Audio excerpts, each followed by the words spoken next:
Are these mics working? It's on. It's on.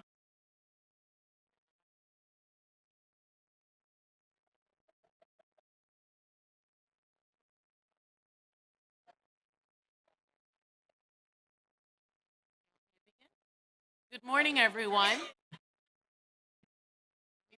Good morning, everyone. Guys, for being out here this morning. I'm going to sit down. I'm hoping you all can still see me. I want to thank you for joining us today. It's great to be here in Washington State. This is my first visit. I'm an East Coast girl, so I'm thoroughly impressed with the beauty and the warm welcome that I've received thus far from the people of Washington. On behalf of the House Agriculture Committee and our chairman, David Scott of Georgia, I'm very pleased to be here to chair this official committee listening session entitled 2022 Review of the Farm Bill, Perspectives from the Field.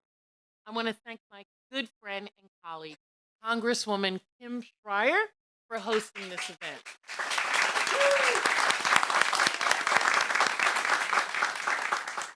So the purpose of this hearing is to hear from you about what is and what is not working in the Farm Bill, the 2018 Farm Bill, as we're preparing ourselves to begin drafting the next Farm Bill and to guide and inform the Agriculture Committee on the policy discussions on our next reauthorization policy. As you can see, we have 2 microphones set up in the room. And when we're ready, I'll call upon the audience members 4 at a time to line up behind those microphones to speak. I want to also recognize a couple of people in the audience and thank them so much for being here. Derek Sandison, Director of Washington State Department of Agriculture. George, yeah, we can go. George Geisler, Washington Department of Natural Resources, State Forestry.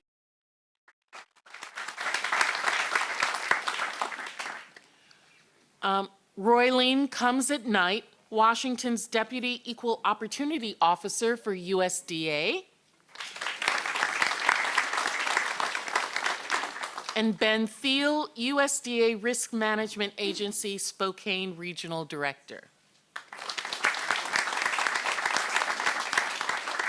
So if you would like to speak and did not pick up a note card, one of these note cards on the way in, the staff that's here, the Agriculture Committee staff, can provide you with one.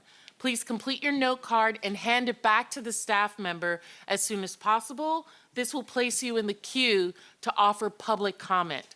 And know that the public comments will be part of the official transcript and the official record as well. The information from the listening session will become part of the record to prepare for the new Farm Bill. And as such, we will require your name, contact information, and whether you're speaking on to your experiences or on behalf of an organization. For everyone's awareness, the listening session is live streamed to the Agriculture Committee's YouTube channel and will be available for viewing later. We have enough time to keep this going until 12 p.m., until lunchtime, which should allow for some great conversation and me not to become hangry. In order to hear from as many people as possible, please keep your comments to 2 minutes. That way everybody can get a chance to speak. We will have a time running and a staffer holding up a sign that says time is up if you go over your 2 minutes. While we will be flexible as possible, we really want to hear everyone's comments. Before we turn it over to you, myself and the Congresswoman will take a moment for brief opening remarks. So let me begin, and then of course we're going to let your Congresswoman be the last voice you hear before we begin. As I said, my name is Stacy Plaskett, and I represent the Virgin Islands in Congress, and I'm the chair of the Biotechnology, Horticulture, and Research Subcommittee. The U.S. Virgin Islands is a small district. It's located in a tropical climate. Our local farmers produce various crops, which include many tropical crop varieties. So I appreciate the opportunity to see completely different climate and farming operations here in the Pacific Northwest, where you have a markedly different crop production and other types of agriculture. While the Biotechnology, Horticulture, and Research Subcommittee is responsible for specialty crops, apiculture, organic agriculture, pest management, research, education, U.S. cooperative extensions, and biotechnology, during this listening session, we would input on all titles of the Farm Bill, so not just those that are related to my subcommittee. I know we will have stakeholders with interest in programs ranging from nutrition to conservation, rural development, crop insurance, dairy, specialty crops, where we want to hear it all. Thank you for taking the time to be with us today during the third in a series of listening sessions. I just want you all to know that, the high esteem with which members hold your Congresswoman, Kim Schreier, and her voice has really been strong on the Agriculture Committee. She makes it a point to speak and ask questions that are related to the issues that are important to this district, what you all are experiencing, how we can be helpful. And, many members want the Agriculture Committee to come to their districts, but we think that this is really important. Kim's voice has been really strong that we need to come out here and provide some support and input from you all, and that's why we're here today. So thank you, Congresswoman Schreier, and let's hear what you have to say about your district and the people here and what we can expect.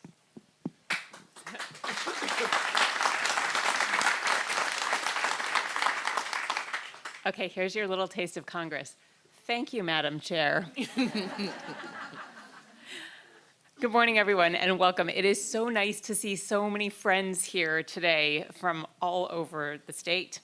I am so delighted that you all made the trek, because this is your opportunity to speak directly with the House Committee on Agriculture about what you would like to see in the 2023 Farm Bill. I am excited that you get to meet our subcommittee chair, Representative Plaskett, who, as you just heard, comes from the Virgin Islands. Couldn't be more different. Mm-hmm. Yeah. Welcome. Joining us today, as you heard, are leaders in Washington, including Washington State Department of Agriculture Director Derek Sandison. Thank you for being here. Farmers, ranchers, dairy farmers, those who protect and manage our wildlands, including foresters, rangers, and forest landowners. Conservation district experts, people who manage farmers markets, food banks, fight hunger, and more. I think I've spoken already this morning with representatives from every one of those groups. And I'm very excited that you, Chairwoman, will get to hear about their experiences and what they need. The Pacific Northwest is a very unique region. I'm going to highlight, as you saw driving in here, our abundant forests, but also that Washington grows more than 300 crops, and mostly specialty crops. We also, just on the other side of the Cascades, have the most prized hay in the world, Timothy hay. And also on the other sides of the Cascades, we boast the apple capital of the world, and I would say also the cherry capital of the world. The Farm Bill is a huge undertaking. It's really all-encompassing. Agricultural research, trade, foreign market access, crop insurance, other programs to limit risk, forestry and conservation programs, rural development, housing, rural broadband, FSA and extension programs to support farmers, SNAP, and other nutrition programs. So this is a tremendous opportunity for all of you to have your voices heard, to bring your comments to the table. And as the only member of the Agriculture Committee from the Pacific Northwest, I want to welcome you, Chairwoman Plaskett, to today's listening session. I hope everybody gets a chance to speak today. If you don't, and I'll be quiet in just a second here, if you don't, we have your papers and we will get back to you and factor those comments in, as you already heard. So welcome, and I yield to you, Madam Chair. Thank you. Thank you so much. I'm going to, we've received some cards already, and so I figured I'll call people up 4 at a time for the cards that we have. Does that make sense? And then if there are any other additional comments, people can come after that. How can we how can we make sure that if questions pop up, can somebody from ag staff come to the front so that if somebody raises their hand, you can see them? Does that work? So you know how to get a card if you need one? Sure. Thank you. Excellent. Okay, so Derek Sanderson, Scott Holbert, Mark Powers, and John Devaney.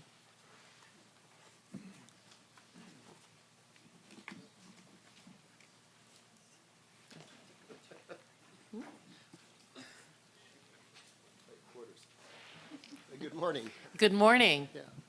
Well, thank you, Congressman Plaskett, for making the trip out here. It's a long way, I'm sure, but it is a beautiful part of the country, as I'm sure your Virgin Islands are as well. I want to also thank Congresswoman Schreier for making this possible. She's been so active in the agricultural world and everything agriculture since coming on board, and we're really appreciative of her work. So we provided for you, I hope it's there, but kind of a little placard of, it kind of gives you a snapshot of Washington agriculture. Mm-hmm. We grow over 300 crops and commodities. We do that on about 37,000 farms. So we have farms of all sizes, scale, down to very small, few acre farms to 1,000+ acre farms. So it's, again, very diverse agricultural industry. Those 300 crops and commodities, as Congresswoman Schreier pointed out, many of them are specialty crops, and we're very appreciative of the work you're doing on Farm Bill and making sure that some of the important titles are going to be either improved or otherwise modified to make sure that it's really serving U.S. agriculture and selfishly the farmers in our state, right? So.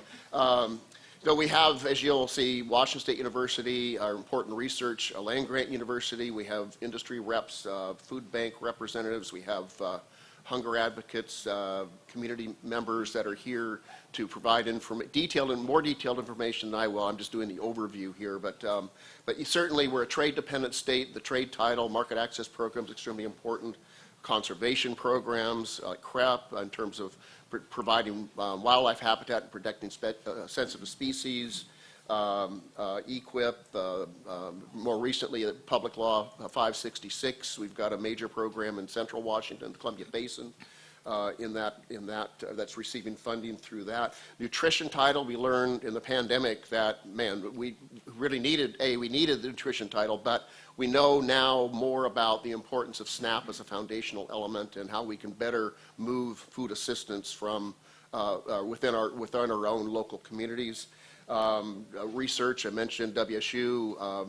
We need to stay on the cutting edge, and with 300 crops and commodities, you need a WSU having your back. Horticulture, the Special Crop Block Grant Program. I know Representative Schreier hosted an event up in Wenatchee last winter, and there was an outpouring of support for that program from industry. So again, that's just I'm just touching on some of the major issues, but really appreciate you being here. Welcome to Washington, and thank you for the opportunity. So. Thank you. Thank you.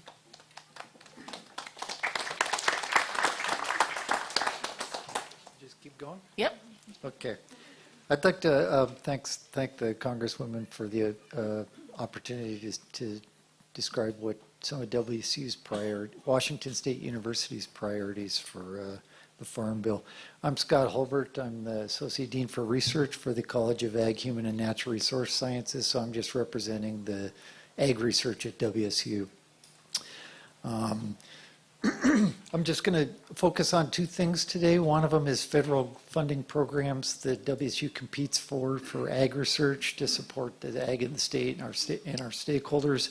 And the other one is the ag research infrastructure. The latter, I'm going to let Todd Murray cover that more. He's also here from WSU, and he's one of the directors of one of our research and extension centers. We've also provided a letter concerning the ag infrastructure, and a lot of the stakeholders here are probably signatories on it.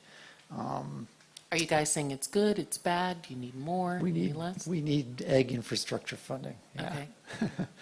Okay. Really, yeah, that's That's probably our biggest priority. We're kind of actually pretty fixated on it since the Build Back Better bill kind of gave us a taste of the possibility of getting infrastructure to funding to repair our ag infrastructure. So we've, with Representative Schreier, can tell you we've been kind of fixated on it since then. But I'm going to talk about some of the federal programs for funding that we rely on pretty heavily. Mostly these are USDA NIFA program, National Institute of Food and Agriculture. It's competitive grants. WSU competes pretty well for this funding because our priorities are pretty well aligned with NIFA. Some of the grants that we have from NIFA now support like development of new crop varieties that are adapted to our region, robotics to save labor in a lot of our specialty crops that are really labor intensive, genomics research to assist us in developing new varieties of plants and animals, precision agriculture techniques that help us apply the correct amount of inputs across the landscape where we need it and not where we don't need it. It helps us conserve water and fuel, a lot of high carbon inputs like fertilizers and pesticides and stuff. That helps us manage our pests and diseases and improves the health of our farm animals, and also trains the next generation of ag researchers and farm managers. So within NIFA, as Derek said, SCRI is a really important program to us because a lot of our ag is especially crop oriented. So WSU supports renewing and making permanent programs that require direct mandatory farm bill funding like SCRI, Specialty Crops Research Initiative. And we would support increasing, okay, my time is already up. So, 2 minutes goes fast. So along with SCRI, the AFRI programs are really, really important too. So thank you. Thank you. And just remember, as you said, you have a letter, but if there's much more information you'd like to submit, please know that the record does stay open for 10 days for the hearing for you all to submit written testimony as well. Good morning, Madam Chairwoman. Good morning, Representative Schreier. My name is Mark Powers. I'm the president of the Northwest Horticultural Council. That's a trade association that represents the growers and shippers of apples, pears, and cherries here in Washington State and the greater Pacific Northwest. Our growers are under incredible economic pressures that are basically changing their businesses. And I'd like to point out a couple of those. One would be wage rates, which I know are not directly under the Farm Bill, but it's 60 to 70% of our cost structure. And basically, one example that I can point out to you is under the adverse effect wage rate in Washington State has increased roughly 64% over the past decade, which is significant. That pressure combined with some of the retaliatory tariffs that we're experiencing in overseas markets, where we export roughly 25 to 35% given any particular year, are really hurting us. Traditionally, tree fruit growers have not relied on the Farm Bill for direct payments. That's no surprise, but it is different from some of the other commodity programs. Instead, we've relied on research, pest and disease programs, market development programs, those kinds of things to keep us competitive and innovative, and that's how we compete. And so those investments are very important. A lot of them had their genesis in the Specialty Crop Competitiveness Act of 2004, but not all. For instance, the Market Access Program is one that we utilize. It's very successful, and it helps us to promote overseas. We're hoping to see a doubling of funding for that program. Also, the TASK program, Technical Assistance for Specialty Crops, relatively small at $9 million, but still very targeted and very effective.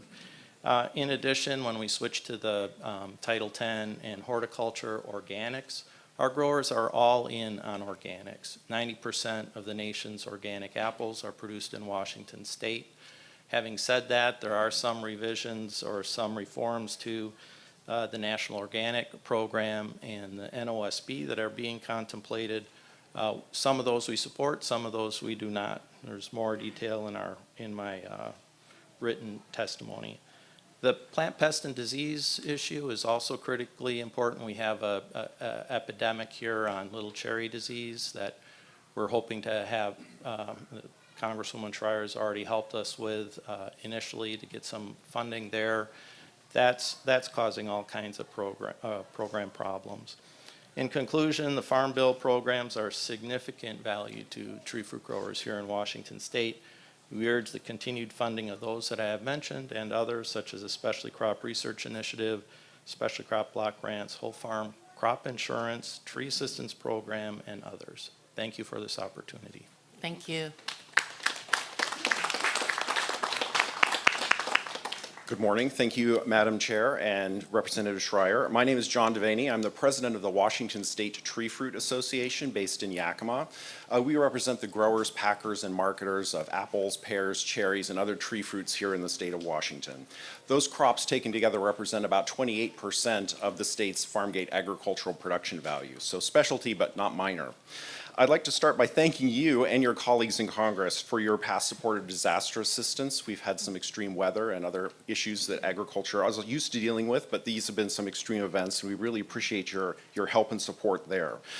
Disaster programs, though, do still need improvement, and we encourage you to work with the department to provide greater flexibility on assessing damages. Often the damages on specialty crops are not fully known until after harvest is complete, or in the case of crops like pears and apples, which go into storage sometimes months or even a year later.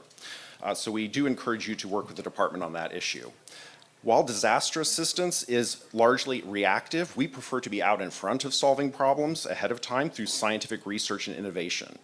Our orchardists make significant investments in research through their mandatory assessments that they vote in on themselves through the Washington Tree Fruit Research Commission.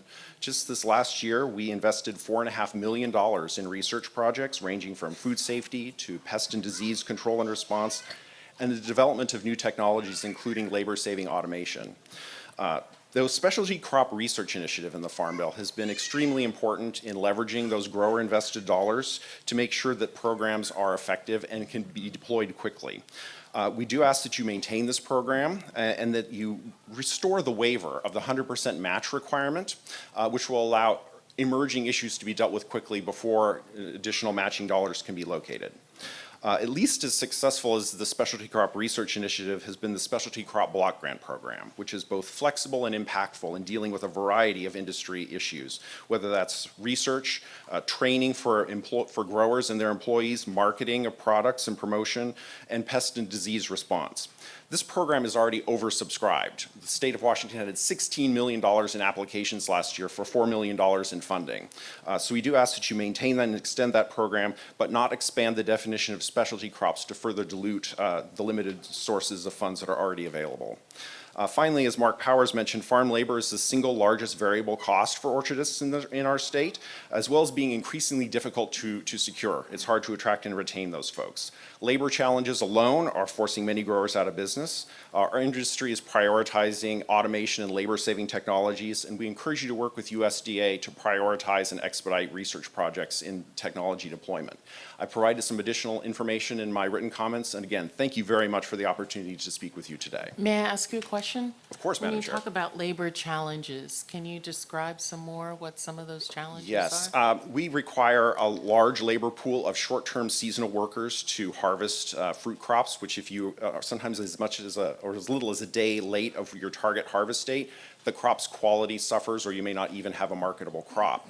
But in an economy with very low unemployment and lots of year-round, perhaps indoor job opportunities available, it's hard to find people who are looking for seasonal work, combined with changes in our immigration policy. So we really need to make sure both that we have workable guest worker programs, as Mark Powers alluded to, like the H-2A program, that can function better, but also that we are investing in labor efficiency and automation so that we can provide growers some alternatives to trying to find people on a short-term basis. Thank you. Thank you very much.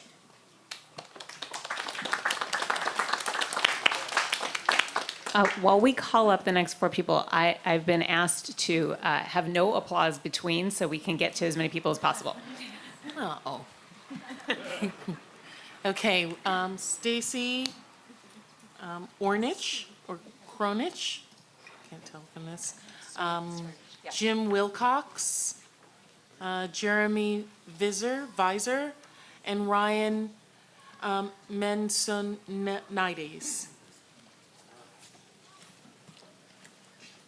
Thank you. Hi. Hi, good morning. Good morning. Thank you so much, Chairwoman Plaskett. And we're representing Representative Schreier's district, a project that we call The Market, that is a food security community-based project that is a free grocery store. We're on a farm in East Pierce doing some innovative things.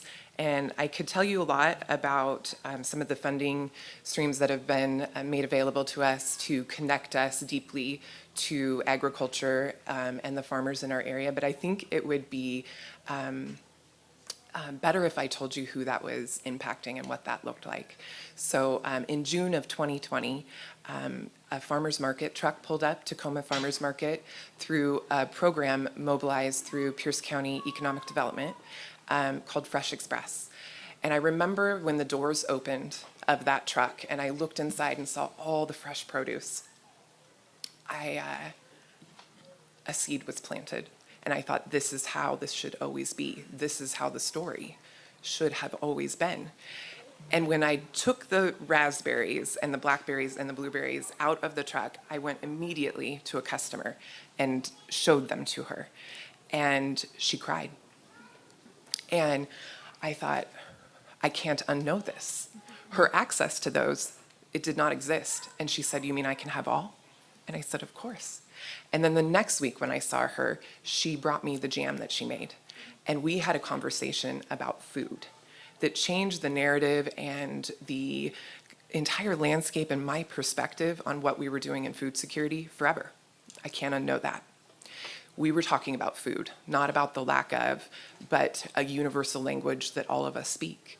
So when we moved out to the farm in East Pierce, I wanted to make a statement about how deeply rooted we were in protecting, oh my goodness, I've got so many stories. So we worked with local farmers, and as my farmer, Pat from Mama's Microgreens tells me, the supply chain doesn't break down when the supply chain is 20 feet away. Our work with Macario's Acres, where we're able to curate pork and beautiful animals and preserve every last bit of that animal and have people of all cultures see things that they want to prepare for their families. When people come into the market and tell me, Stacy, this is what my doctor wants me to eat. You have the things my doctor wants me to eat. I feel so special when I'm here. I can't unknow these things, and I want all efforts to continue to forge, fortify, and sustain those relationships with local farmers to continue forever. Thank you so much. Thank you. Now you know how Kim Schreier and I feel when we only have 1 minute on the floor. Thank you for this time to speak today. My name is Jay Keeney. I work for Conservation Northwest for the last 13 years. I live in Omak, Washington. Prior to that, I worked for the Department of Agriculture, Natural Resource Conservation Service for 31 years. It's all just too much fun to give up.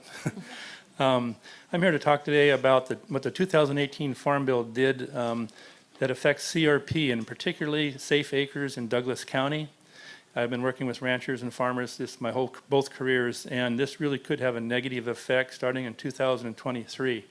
The waiver that used to exist that allowed crop acres to be put into CRP and SAFE, SAFE is a program that came after CRP, that waiver was done away with in the 2018 Farm Bill. Starting in 2023, if that waiver is not fixed in the next Farm Bill, up to 73,000 acres of prime CRP ground that supports 3 endangered species in Washington State, sage grouse, sharp-tailed grouse, and pygmy rabbits, could come out. So this would have a huge effect on the community. Right now, these dollars coming into the community to ranchers help support them. It helps support the wildlife that we're very much interested in, and it helps support the community. So it could have a very negative effect. The legislation struck the broad waiver language that allowed a county's cropland acreage enrolled in CRP to exceed 25%. and makes only Conservation Reserve CREP eligible for the waiver, when previously SAFE was also eligible. The two requests that I have would be that Congress reinstate the cap waiver for state acres for wildlife enhancement in the next Farm Bill, and two, to take Section B of Section 1244F, which says operators that have a difficulty complying with conservation plans are not allowed for the waiver. That needs to be changed to, or that grounds exist that are beneficial for water quality, have benefits for wildlife, which these acres clearly do, then that waiver would be allowed. I have a legislative video that we produced with 4 or 5 ranchers and farmers that talk about this that I could supply for you, and I have any opportunity to come and help explain this in Washington, D.C., I'd be glad to do that. Thank you.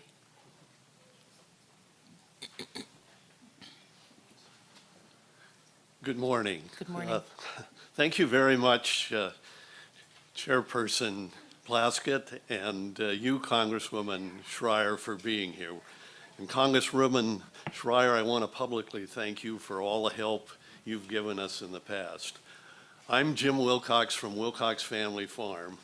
We're a business that has been around for about 115 years. I'm the retiring third generation, and we want to keep going. Unfortunately, we're right in the middle of a real disease crisis. I'm sure all of you have heard about the avian flu. And frankly, we don't sleep at night. This has the ability and the potential to put us out of business. In this country and Canada so far, between 35 and 40 million birds have been euthanized because they've contacted the avian flu. And so far, there really isn't much that can be done for it. I'm asking you folks in Congress to support our state and our national extension services and our land-grant colleges in having the resources that can come up with a vaccine or a solution to this problem. Every person that consumes eggs, has felt the impact of this, because the shortages due to the euthanizations causes shortages, and that results in higher prices. So it's a problem for all of us, and I would ask your consideration. Thank you very much. Mr. Wilcox, what do you grow on your farm? Well, we grow eggs. We produce eggs. Our eggs are mostly cage-free, pasture, and we grow a lot of crops that they consume as they're moved on a periodic basis from paddock to paddock. Thank you. Yeah. Chairwoman, if you go to Costco in Washington State, you will see Wilcox eggs, and they take the hen houses around to different areas of pasture every day. Hello, thank you for the opportunity. My name is Jeremy Visser. I'm a fourth-generation dairy farmer in Northwest Washington, representing Dairy Gold, the marketing and processing subsidiary of Northwest Dairymen's Association, which consists of now 350 dairy farm families across Washington, Oregon, Idaho, and Montana. We operate 11 plants throughout the Northwest. 10 years ago, there were 550 family farms that were in that organization. Through the last passage of time, it's been a difficult slog. It's a lifetime commitment to be in the dairy business, and everyone who's in it enjoys it and chooses to do it every day. We have a passion for caring for our cows, our crops, our land, and our people that help us get it done. I'd like to thank you for additions to in the Farm Bill through the Dairy Revenue Protection Program. It's been a very useful tool that farmers can choose to protect their milk price, and use forward contracting tools that are also authorized in the Farm Bill. Very helpful. And like most crop insurance, those things allow farms to use any quantity of protection as a family farm would grow. They would be able to insure more of their milk. The one program that doesn't change with time is the dairy margin coverage program, which has been a very useful program for those who use it. It allows price stability in terrible margin periods. It was great during 2020. That program, unlike all Title I farm insurance programs, has a cap that has really stopped a lot of farms from being able to use the benefits of that. And if you could look into making it more size neutral or something that could accommodate all farms and all people who choose to purchase it. Thank you very much for the opportunity. Thank you.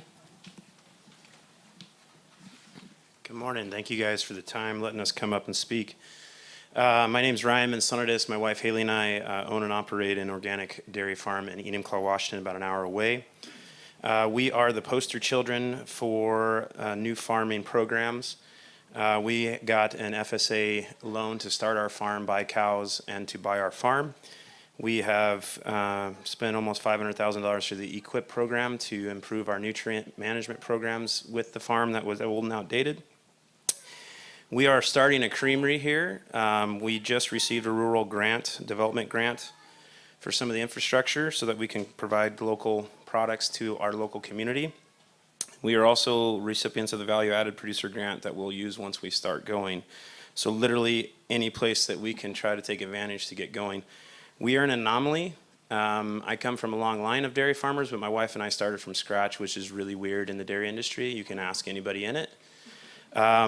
Oddly enough, I grew up about 15 minutes away from Jim Wilcox. My dad and him used to trade corn.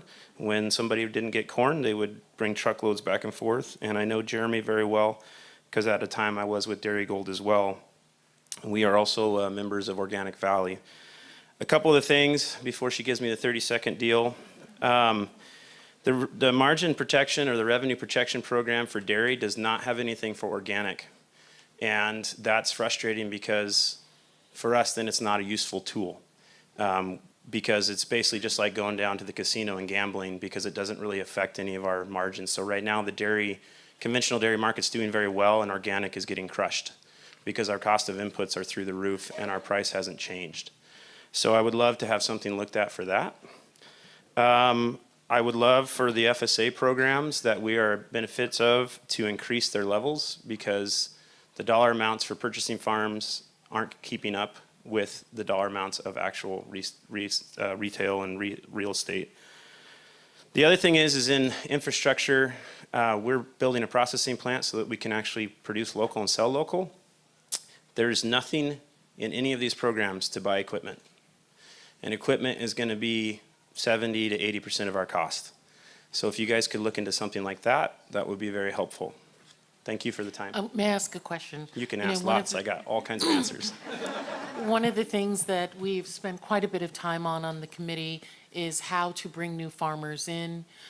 We know that many farmers are becoming more mature and that we need to bring in a younger crop of farmers. Which one of you mentioned so many, and I'm so glad that you were able to avail yourselves of these programs. Which ones have been the most helpful for you as a new farmer? And have there been impediments to the process to actually get the loans or the grants? Yes. So to your point, I'm considered a young farmer and I'm 42 and I've been doing it for 10 years. Mm-hmm. That's kind of crazy. Well, I'm older and I consider myself young. So. But you get what I'm saying.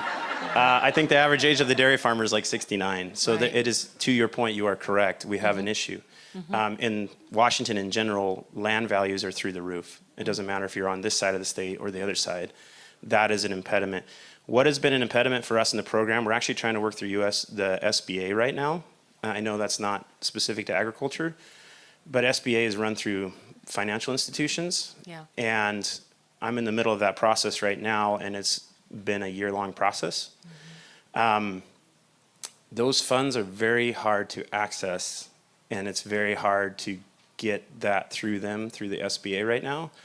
I don't know how to improve that. Like I said, we're in the middle of the process. guy I'm working with the bank I'm working with has been really working his tail, but I think some of the constraints on that program need to be improved. That would probably be a good place to sit down with someone like myself and the bank in the future somehow like that. And the other big thing for us, like with starting off, literally we bought cows and rented a farm. The dollar amounts, while they were raised last farm bill, still weren't raised enough, at least for out here on the West Coast. So there's these programs, but they're not substantial enough to buy enough property or buy enough to produce to sustain yourself. I guess that's the best answer I could give you on that. Thank you. Thank you. Okay, next group is Claire Lane, Scott Gale, Ty Meyer, and Jeremy Vraybrick.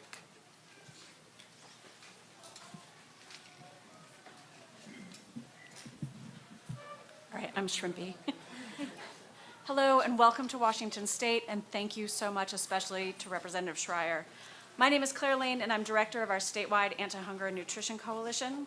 And I want to talk today about how SNAP eligibility works in the Farm Bill and doesn't work for hungry people in our communities. Washington's SNAP program, thank you. Washington's SNAP program is actually known as a model for other states, and I'm proud of what our state agency and our state legislators have done to ensure that we maximize all the opportunities in the Farm Bill to feed hungry neighbors and to provide effective job training and doing savvy nutrition education. But there are still real barriers to SNAP. Our coalition is asking this committee to examine how the next Farm Bill can do more to lower barriers to eligibility for low-income people everywhere. Adults who don't have kids face unconscionable time limits on SNAP. They're only able to get SNAP for 3 months every 3 years, unless they can document they work 20 hours a week every week. This puts enormous pressure on homeless people, people with seasonal jobs, people with variable work schedules or gig work, and more. The Improving Access to Nutrition Act would reduce hunger for these very vulnerable adults so they can focus on getting ahead and not just getting food on the table. Similarly, I think you'll hear a little more about this, low-income college students must also document 20 hours of work each week to qualify for SNAP, as well as being enrolled at least half-time and meeting all of other income requirements. Most low-income college students do work, but too often this rule means hungry students don't get the help they need to successfully complete school and get ahead. The EATS Act would change that. The current Farm Bill also allows other populations to be barred entirely from SNAP, even though they struggle with hunger. Native Americans who receive commodity foods through the food distribution program on Indian reservations are barred from also receiving SNAP. There is no other population that has to choose between their food bank and SNAP. Native people in Washington face some of the highest rates of food insecurity, and they shouldn't have to make this choice. Despite the SNAP ban in the Farm Bill, Washington was the first state to lift the bar for legally residing low-income immigrants from getting food stamps. But just as in other states who do this, Washington has to pay for that ourselves. If you live in the US legally, where you were born or how long you've lived here shouldn't dictate whether you have enough food to eat, and the Lift the Bar Act would do this. There are other significant barriers, but I just want to say thank you so much in the last Farm Bill for protecting SNAP, and we encourage you to do more this next go around. Thank you. Thank you.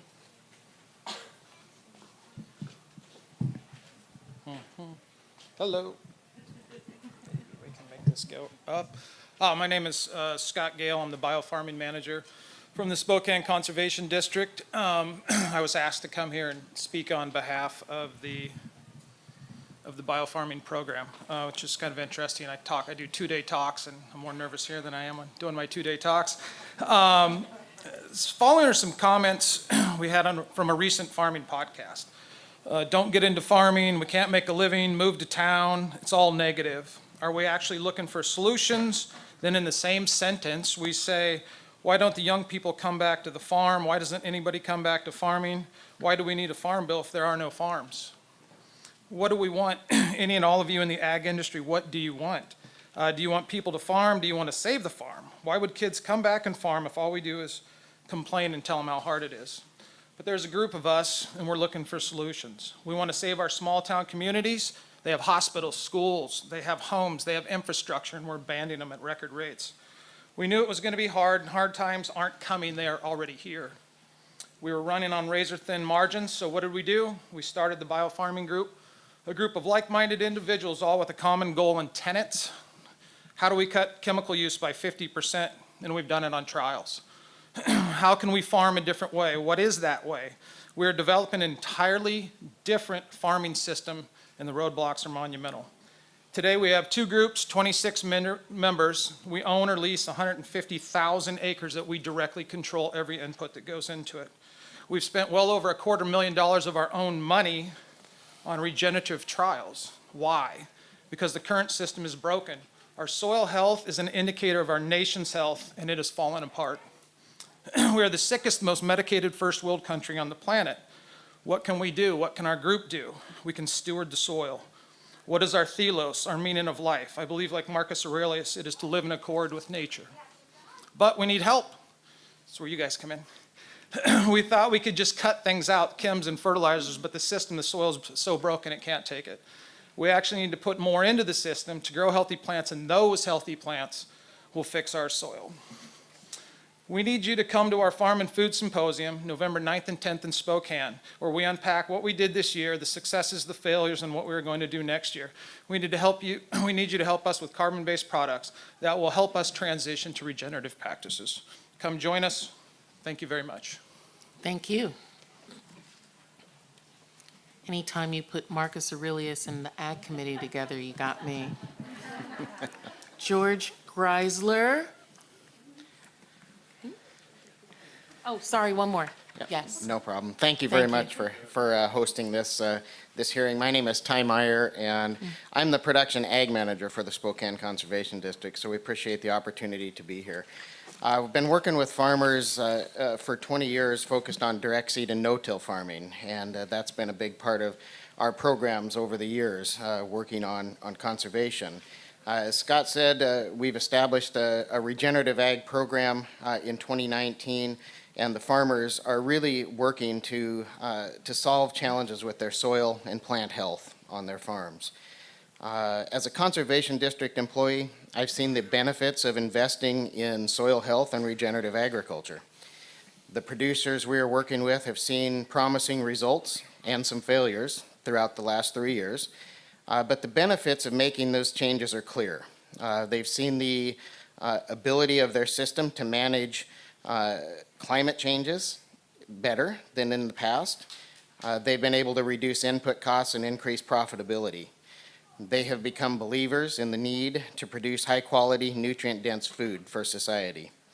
I'm here to ask Congress to prioritize soil health and regenerative agriculture by making it the emphasis of the Farm Bill. More specifically, we ask that you focus on soil health building practices on the land and providing technical assistance to farmers wishing to transition their farms. More education is needed to help producers understand why they should change and how this can impact their farms and the people they are feeding. Barriers to federal crop insurance need to be removed when implementing cover crops and other biological approaches in dryland agriculture. The importance of this transition to regenerative agriculture is immeasurable, but the impact will be transformative. If we can build healthy soil on our farms, leading to healthy, nutrient-dense food, and a healthier society as our food takes on the characteristics of the regenerated soils. We support the Regenerate America Coalition that's been built to work with you on this Farm Bill. Simply stated, we must do more at a quicker pace. And I thank you for the opportunity. Thank you. We have George Geisler. Oh, I'm sorry. That's good. Oh, this is Jeremy. Okay. I'm Jeremy. Okay, thank you. Madam Chair, Congresswoman Schreier, thank you for this time. I'm going to speak towards barriers to access that I believe should be addressed in the Farm Bill. I have two topics under that. My company, Cascadia Produce, has the unique perspective of being, having been awarded the USDA Farmers to Family Award back in 2020 and 2021, and we are now currently very honored to be working with the WSDA under the We Feed WA pilot program.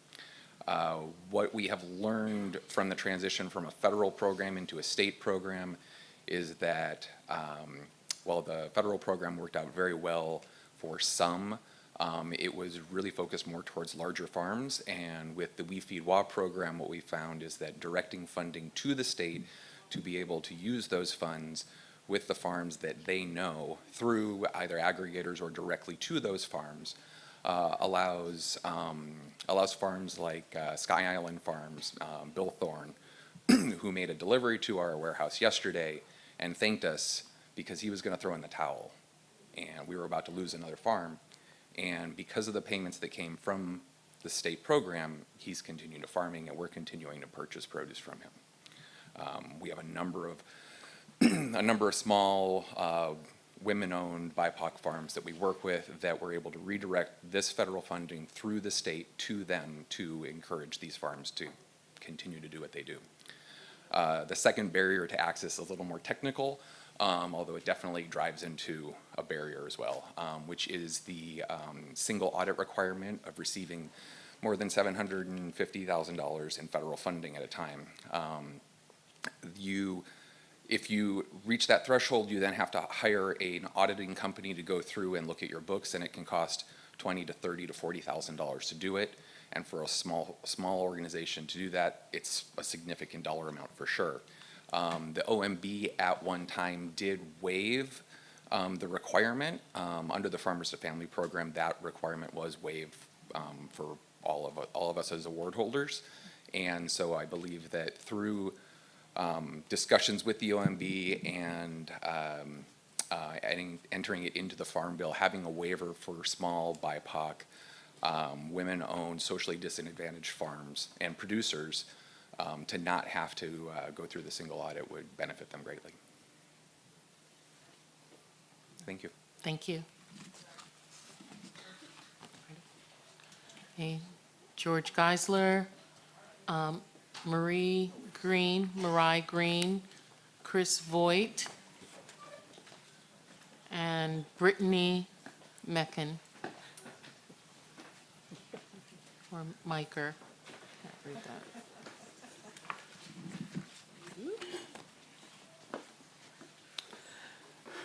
So good morning, Congressman. This is George Geisler. I'm the Washington State Forester. I'm also the Deputy Supervisor over DNR's wildland fire programs. I have to admit I was not planning on talking today, so you're going to get George Geisler off the cuff and talking about Farm Bill. But that's okay. I mean, basically what I'd really like to highlight is the importance of the Farm Bill to Washington's forest as well as Washington's wildland fire preparedness. One of the big components in the Farm Bill is really the Good Neighbor Authority. That was authorized a few years ago, and with the amount of funding that's now coming through related to IIJA and National Forest funds, here within the state, we've done about 30 major projects, and they range everywhere from forest harvesting to forest restoration, even road restoration. And we're getting more and more involved. One thing that we do here in Washington State is working with our federal partners. Really, we would like to take on that their problems are our problems. So when working with them directly related to authorities like Good Neighbor, we're trying to fill the gaps where the Forest Service cannot meet, whether it's a road engineer, a timber engineer, or any of those type of positions, and really so that we can increase the pace and scale on the landscape. You know, other things that really have helped that are in it are the cross-boundary funding that you would receive. There's Stevens funds within the Farm Bill. Those amounts have gone down over the years, but it is critical that that is something that allows for, again, cross-boundary work. And then just the basics of what is in the cooperative forestry programs. Working, getting the funding, we utilize EQIP and other forms of funding to get landowners work on the ground, as well as recover from after disasters. Individual landowners can apply for funding through the Farm Bill that allows them to reforest their lands. So there's a lot in the forestry titles there, and I work with the congressman all the time, and so anytime that you need help, we are very glad to come out and explain and work through any of the forestry titles with you. Thank you. Thank you. Hi, I'm Marcy Green, and my family and I farm south of Spokane. My sons are 7th generation on our farm. I'm here today representing Washington Association of Wheat Growers. So just to get right into it, probably our biggest priority in the Farm Bill is crop insurance.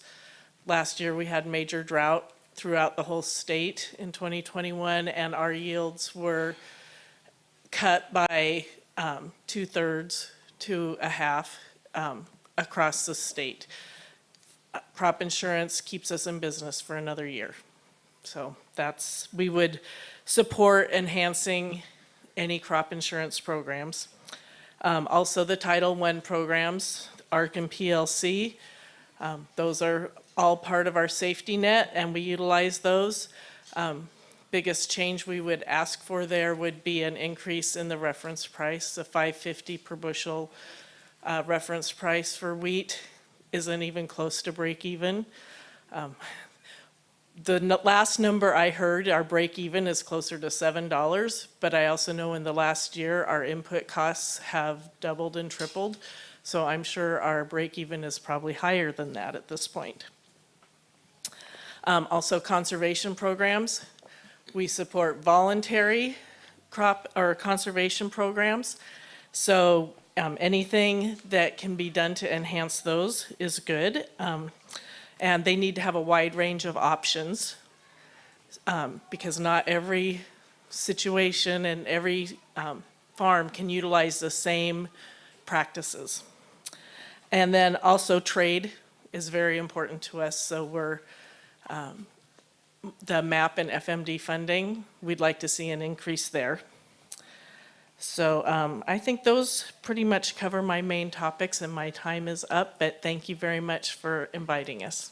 Thank you.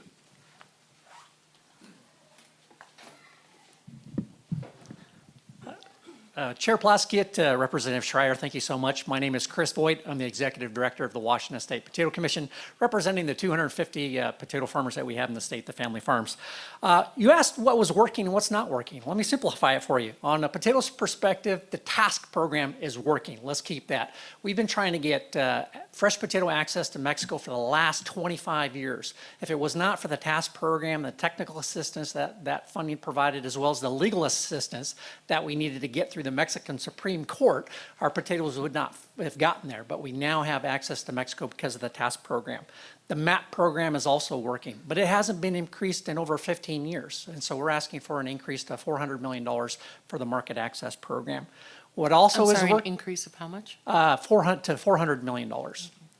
The Specialty Crop Research Initiative, I know that's also been brought up today. That has been critical in helping us solve a lot of pest and disease issues, as well as we got a big grant for soil health to help us essentially grow more food using less resources. So that program is working, and that's really important to us. The block grants, especially crop block grants, are also working. It gives a lot of states flexibility, not only for research projects, but we're also utilizing that funding. We're the executive producers of a TV show called Washington Grown, and it's really educating the public about specialty crops. You know, what the nutrition content is, how to select the perfect tomato or apple or potato, as well as healthy cooking recipes back home, and you get to learn where that food came from in an interview with the farmer. What also is working, and this is every few years, as we're becoming empty nesters, my family, but one of the projects that we took on every year was the Food Stamp Challenge. And what we learned through that exercise, the Food Stamp Challenge, is we're actually trying to live off of what a food stamp recipient would get. We started out at $3 per person per day, $4 or $5 now. And what we learned is you can get enough calories utilizing those dollars in the SNAP program, but what you miss out on is the produce. We had to reduce our produce consumption by over 80%. So a FINI program, or now the Gus Schumacher Nutrition Incentive Program, is really critical in delivering nutrient-dense fruits and vegetables to those that most need it. Thank you so much for your time. Thank you. Good morning. Thank you, Madam Chairwoman and Congresswoman and staff for giving Washington State this platform to address the Farm Bill today. My name is Brittany Meeklin. I am representing Chelan Douglas Community Action Council. I am the program director for the Food Distribution Center, and I would like to address a few programs that are working well, but I would like to see them strengthened. WSDA has brought forth a farm to food pantry program, which allows me to contract directly with small farms, specifically looking at women, BIPOC, and veteran farmers. This is not only better for access to fresh produce for our low income and individuals who visit the food banks, but it is also great for our small farms. We also have the We Feed Washington Fresh Box, which works with many food hubs in Washington State to bring fresh produce to our food pantries. We also have the Farm to Food Bank program, which allows us to go in and glean unwanted crops from farmers, which might otherwise go to waste. These are all benefits to our low-income individuals that would not otherwise have access to fresh produce and fresh foods. A couple of things that I would like to touch on as well is eligibility. I would like to get rid of the eligibility clause altogether with TFAP foods. We have found that with cost of living, Corona, the eligibility is just kind of all over the place, and we are seeing many, many more families in the quote-unquote middle class coming to visit our food pantries. I am representing 2 counties that I guarantee are not lazy people. Our unemployment rates are at about 3.3%, and yet my food bank numbers are still rising since the pandemic. We need access to fresh foods. We need the eligibility to go away. Regardless of how much dignity I try to give these people, it is not a preferred way to shop at food banks. Thank you. Thank you. Next group is Tony Freital, Brian Clark, Christina Wong, and Jim Workhoven.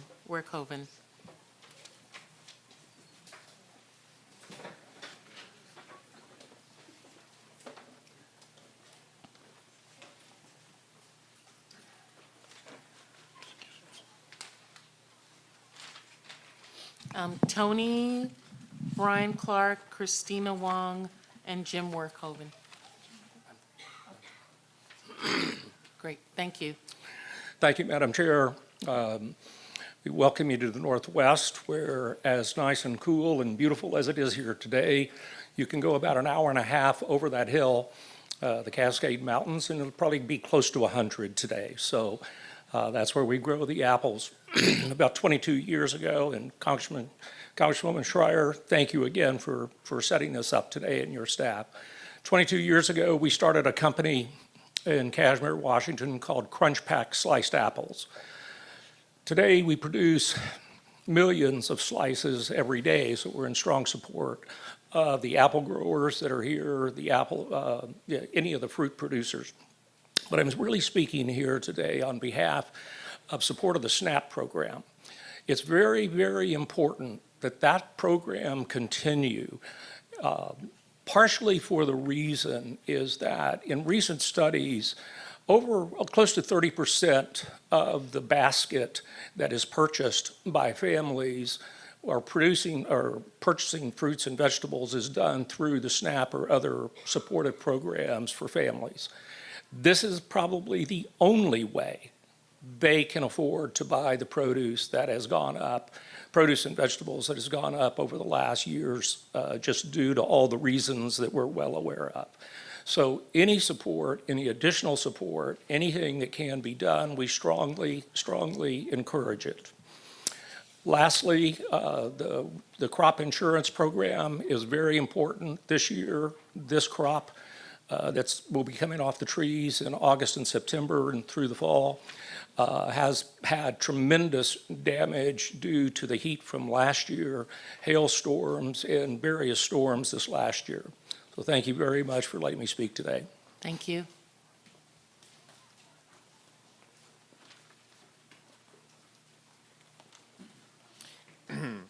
Hello, I'm disabled and I'm receiving SSDI. Each month I struggle to be able to consistently eat healthy. My struggle is to be able to get enough food to eat healthy each month. I'm told when applying through the state of Washington, DSHS, that my SSDI is too much for me to qualify for anything more than close to the bare minimum of SNAP benefits. This then prevents me from ever being able to do anything financially positive or constructive for myself. As an example, without a more reasonable amount of SNAP benefits to help subsidize my reasonable need to eat healthy, any money that I might have been able to use for clothes, dental needs, haircut, or etc., is instead spent on food. This is just a brief explanation of my trouble with getting a more suitable amount of SNAP benefits each month. I'm like many other people who worked before becoming disabled, and because of this, I do not automatically qualify for things like SNAP and Medicaid. I do not get a large SSDI check each month. Plus, I'm a single person with 0 dependents, and because of this, I qualify for even less. In closing, I would like to say that before the pandemic made it possible for all people who qualify to receive monthly SNAP benefits to get the maximum amount of SNAP each month, I struggled to afford to be able to consistently eat healthy.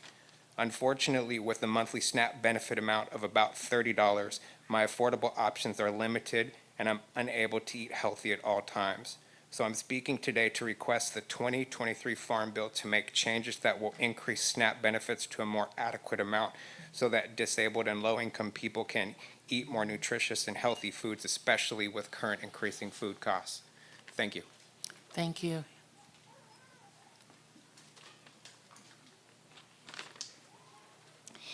Good morning. For the record, Christina Wong, Director of Public Policy for Northwest Harvest, Washington's independent statewide food bank serving 375 programs. Thank you for giving the people of Washington this opportunity to speak to our challenges and our collective effort to build resilient food systems. I also thank Representative Schreier for your leadership in securing resources for our struggling families and our struggling family farms. SNAP is our first line of defense against hunger. It helps 1 in 8 Washingtonians and 1 in 9 Washington workers put food on the table. SNAP redemptions generate over $1 billion for our state each year. Yet despite recent changes to the Thrifty Food Plan, the average SNAP benefit is still less than $2 per meal. Far too many low-income seniors and people with disabilities with fixed incomes by Social Security receive the minimum benefit of just $20 per month. With food prices 12% higher compared to this time last year, SNAP is not enough to afford the most basic of dietary needs. We've been talking with SNAP recipients throughout our state, from the mom in Curlew who can no longer afford the 70-mile round trip to the nearest affordable grocery store, to the senior in Bellingham who keeps her fridge unplugged to save on energy costs to pay rent. People need flexibility to use SNAP based on options where they live or where they are in life. So we ask you to do the following. 1, make SNAP benefits more adequate by using the low-cost food plan, which is designed to better support a nutritious and affordable diet. 2, do not further shame people when they're down by restricting what SNAP can buy. One father of 4 told me he feels like a lesser parent because he can't afford the food he knows is better for his children. Instead, expand GusSNP to make buying fruits and vegetables more affordable. 3, expand access for using SNAP online for grocery delivery, including prohibiting additional fees. And 4, allow purchasing of hot prepared deli items and expand certified retail options like senior centers for the restaurant SNAP program so that people with limited physical ability or places to prepare meals don't go hungry. And remember, increased SNAP access decreases hunger and yields more economic activity. So it's a good investment. Thank you. Good morning. My name is Jim Workov, and I'm a second-generation dairyman. I farm about 20 minutes down the road. We're moving to the third generation. I'm above average, and then I'm over 59 years old. Dairy is the second largest agricultural commodity in the state of Washington. I think it's important to the economic environment here in Washington, and I'm proud to be a part of that. I really have three things I want to touch on.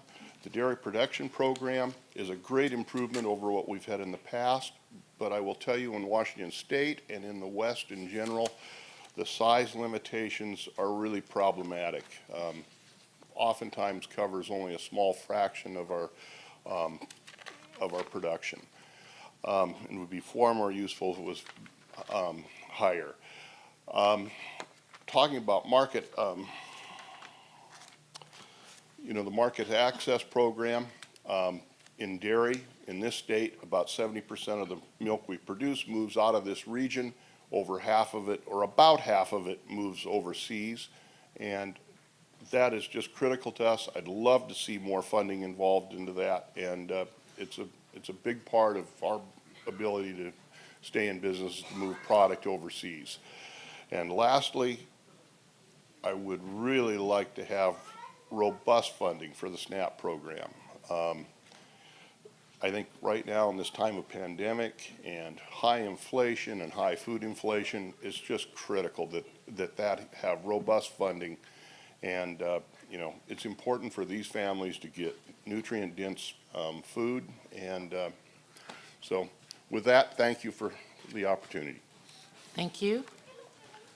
Our next group is Chris Petit, Lindsay Gilliam, Angie Roseland, and Lolo Redder, and Beth Dolio. Good morning, Madam Chair. I'm Chris Pettit, the Executive Director of the Conservation Commission. We're the state agency that you heard from Ty and Scott, the wonderful work that they're doing out in Spokane. We get to have the privilege of working with our leaders in locally led conservation. We appreciate Congresswoman Schreier. We've been able to work with her office on any number of wonderful things. You heard Ty mention the Soil Health Initiative. We have a state program, Sustainable Farms and Fields, that the Congresswoman and her office has been vital in helping us with and looking at some of the wonderful grant opportunities out there. In terms of the Farm Bill, we really wanted to touch on a couple of things today that tie into those vital pieces that you're hearing, the concerns you're hearing from the conservation districts, the concerns you're hearing from the producers, the increased needs for conservation technical assistance on the ground through the Farm Bill that allow the districts to get out and do the great work that they do. The ability to increase the flexibility in the RCPP program to make things a little bit easier on the ground. You heard a little bit about CRP. We have a wonderful state program called CREP. We're able to partner with the NRCS and CSA in getting really good conservation on the ground. We've been having some challenges with rental rates there. Training. You're hearing about the demographics in the industry, in the conservation industry. We also have significant needs to make sure that we have that expertise, those folks that have been involved for years and years, the ability to train that next generation. At the wonderful conference that the districts put on here in Washington this year, the new employee orientation was extremely full, and you've got young, passionate folks coming in and the ability to train them to put the plans together to get the relationships to work with the wonderful producers that we have the privilege of working with. These are the folks that demonstrate that locally led conservation works, and the state and federal programs to provide that funding are what allow the conservation districts to do their great work and work with those producers that we're so lucky to work with. This title is extremely important. One last thing I will mention, you heard from DNR, we have the privilege of also working, and the district's doing an amazing job on Firewise, on forestry issues, and we'd like to continue doing that as well. Thank you, ma'am.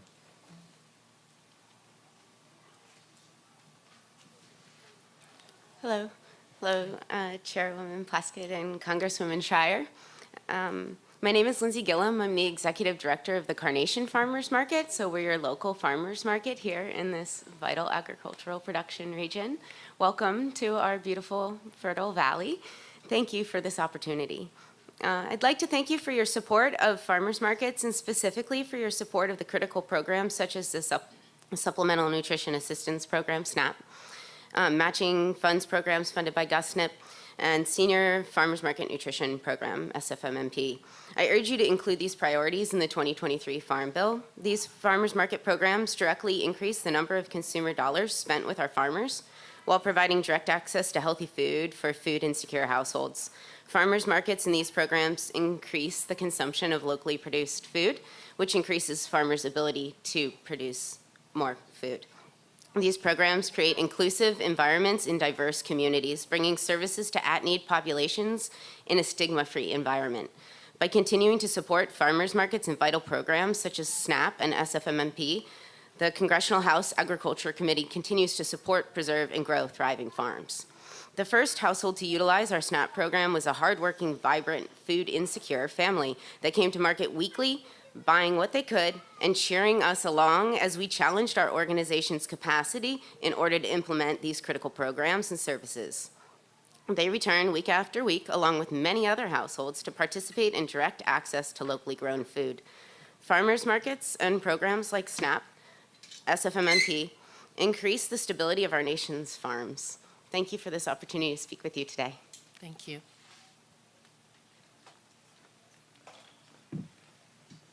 Hi, Chair Plaskett and Congresswoman Schreier. My name is Angie Riesland, and I'm the Farm Bill Coordinator for Washington Department of Fish and Wildlife. Like Jay and several other people here today, I'm here today to discuss issues affecting the Conservation Reserve Program's State Acres for Wildlife Enhancement Initiative. That's better known as SAFE. DFW, along with the Farm Service Agency, Natural Resources Conservation Service, and Washington Association of Conservation Districts partner to implement this program. With approximately 1.2 million acres enrolled, the CRP is one of Washington's most successful conservation programs. The SAFE initiative, an offshoot of CRP that accepts enrollment on a continuous basis, plays a particularly essential role in restoring and recovering wildlife by establishing habitat through voluntary conservation efforts. It also highlights CRP's success in Washington because it's tailored to the type of landowner and their land and the importance of local, state, and federal partnerships in perpetuating its success. As of 2022, SAFE has over 121,000 acres enrolled, representing just under 10% of the CRP acres in Washington.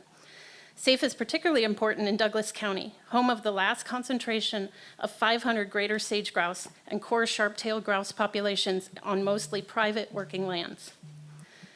Because of the shared benefits for people and wildlife, Douglas County agricultural producers have embraced the Farm Bill's incentive-based conservation programs and enrolled nearly 73,000 acres in SAFE in Douglas County. Unfortunately, the efforts and partnerships formed through SAFE in Washington, as well as in Idaho and Texas, have been hindered by the changes in the initiative in the 2018 Farm Bill. The legislation struck the broad waiver language that allowed the county's cropland acreage enrolled in CRP to exceed 25%. Okay, I'll talk fast. And makes only the CREP program eligible for the waiver. In Washington, Douglas County has reached its CRP cap and cannot enroll additional acres in the program, leaving producers to potentially resume farming operations or sell their land to development. The loss of CRP acres will impact habitat on much of the 600,000 acres of prairie grouse habitat impacted by the fires in 2020. The solution to the issue is needed by 2025, or else large amounts of SAFE acres will start expiring. We, along with our partners, request that the Farm Bill reinstate SAFE's eligibility for the cap waiver. Thank you, I'm sorry. Good morning, thanks for being here today. My name is Lulu Redder, and I'm a first-generation farmer and owner-operator of Feral Women Farm in North Bend, Washington. It's a 10-acre farm where we raise pastured pork and chicken, and teach educational workshops and offer opportunities for kids to interact with farm animals and learn about agriculture.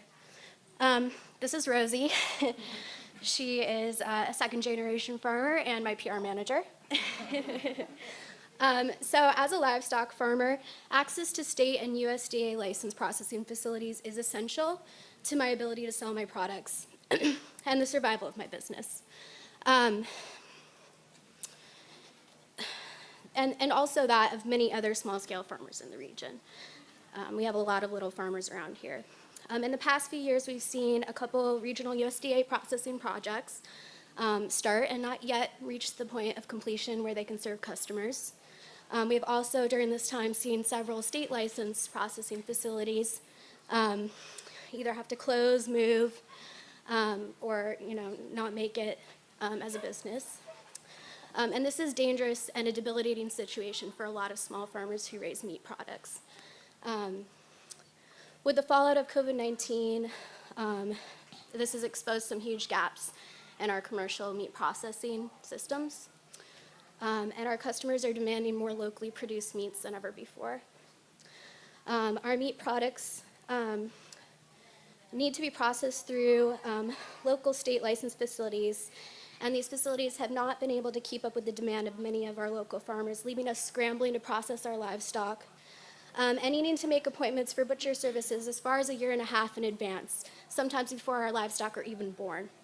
And so I would love to see the government step in to financially and infrastructurally make essential meat processing services reliably and conveniently available regionally to the low-volume meat producers that need them most. Thank you. Thank you. May I ask, do you work cooperatively with other small producers?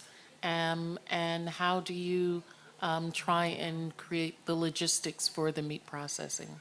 I actually did a Kickstarter campaign last year and raised through my community $25,000 to fund the build of a WSDA poultry and rabbit processing unit, which is currently in construction. I hope to have it done by the end of the year. And so through that, I hope I can co-op with some of my local farm neighbors to make that available to people. Okay, thank you. Thanks. Thank you very much. Well, thank you so much for this opportunity. I have learned an incredible amount today, so I really appreciate you doing this here in Washington State, Representative Schreier. I'm Beth Dolio. I'm testifying on behalf of Gretchen Garth, who is the owner of 21-acre regenerative farm in Woodinville, Washington. And I first want to just thank all the farmers in the room who help bring food to my table and to tables across the state and across the nation and even in the world. I also just want to reiterate SNAP benefits. I want to make sure that every baby has the same big cheeks that Rosie has. So I hope that will be expanded. So the Farm Bill really offers an opportunity to scale up funding in climate-smart agriculture and forestry and support the rural clean energy economy. The funding can help farmers invest in regenerative agriculture practices, improving soil health, utilize soil to sequester carbon, and move toward electrifying operations. The 2023 Farm Bill can break significant ground on the pathways for regenerative agriculture, and we would like to see the following prioritized. Cover crops, a regenerative practice that offers a multitude of benefits. Cover crops can help farmers maintain productivity in the face of climate change. Congress should expand on this important program and authorize a permanent incentive for farmers who use cover crops and build soil health. And then more on soil health, the 2018 Farm Bill created a visionary program operated by the Natural Resources Conservation Service to test the implementation and adoption of soil health practices. Would love to see that program become permanent and expanded to allow more farmers and more regions to benefit from innovations in advancing soil health. Finally, I have spent many years working on the REAP program. This is a program that encourages solar energy, wind, electrification on the farm. And we have a great opportunity to expand and strengthen that program to decarbonize energy sources and electrify energy uses. So encourage Congress to substantially increase REAP mandatory funding from the $50 million up to the ask is $500 million per year. And would love to see an initial investment, particularly as we're trying to electrify all aspects of our of how we power ourselves, and that would be really good on the farm. So thank you so much, and I really appreciate this hearing. Okay, Nathaniel Lewis, Todd Murray, Bobby Lindemulder, Mary Purdy, and Ainsley Roberts. Again, Nathaniel Lewis, Todd Murray, Bobby Lindemulder, Mary Purdy, and Ainsley Roberts. Hi there, Nate Lewis, Washington Farmland Trust. Want to thank you all. Representative Schreier, you have a pretty diverse district. It goes from 60 inches of rain over here to less than 10 over there. And commend you for representing the district gracefully. And Representative Plastic, I had the honor of meeting you when you were first appointed in DC when you addressed the Organic Trade Association. So I appreciate your unwavering support of the organic industry and your insistence that the organic industry remain open to new forms of agriculture. It's refreshing. So thank you. You farmers haven't run this city girl away yet. Still in it. I want to talk a little bit about conservation programs that relate to land access. The Washington Farmland Trust has 28 protected farms across the state, over 3,000 acres that will never be developed and remain in agriculture. We're continuing to see land access as being kind of the #1 barrier for this, for young farmers to get into farming. The people are out there, people want to farm, they just don't have access to land. So part of that is through the NRCS ASEP, the Conservation Easement Program. We're increasingly finding that to be a difficult program to access as a land trust. Bureaucratic barriers that relate to the way the statute was written, the way the statute's being administered from state to state, and then specific policy decisions made by agents within states has made that decreasingly an option for us in accessing funds to put conservation easements on land and making that an opportunity.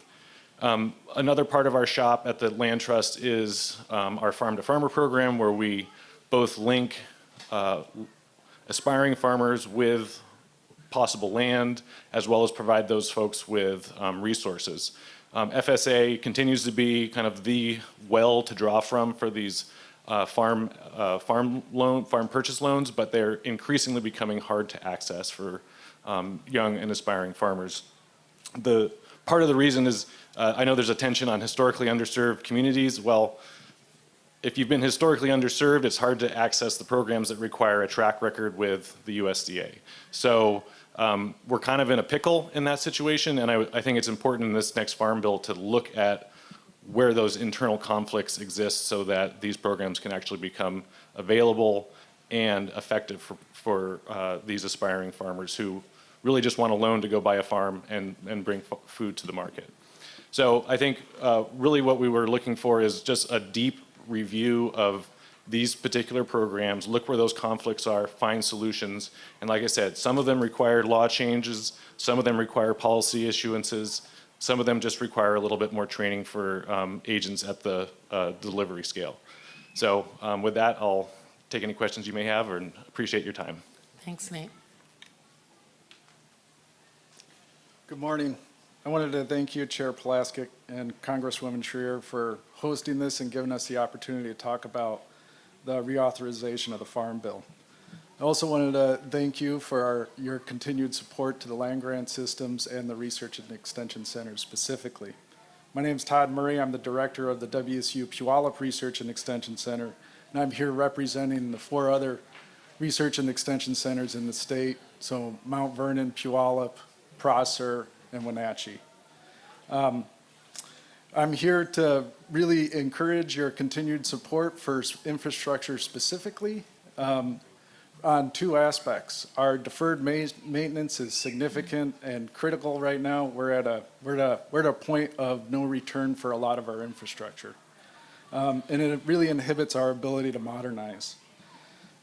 Just this past summer, I managed the research station just south of here. It's only a few years younger than the Hatch Act. It's only 3 years younger than Pullman's main campus. And when you come visit us, like you have Congresswoman Schreier, you can tell. We're old and we feel it. This last summer, we had a critical power failure. And this critical power failure really revealed the impact of our antiquated infrastructure. We're down to our last 3 fuses for our old boxes that are no longer made. And so we're only 1 power failure away from we don't know what happens next. All our other stations have similar infrastructure issues like that. In Prosser, it's heating and cooling.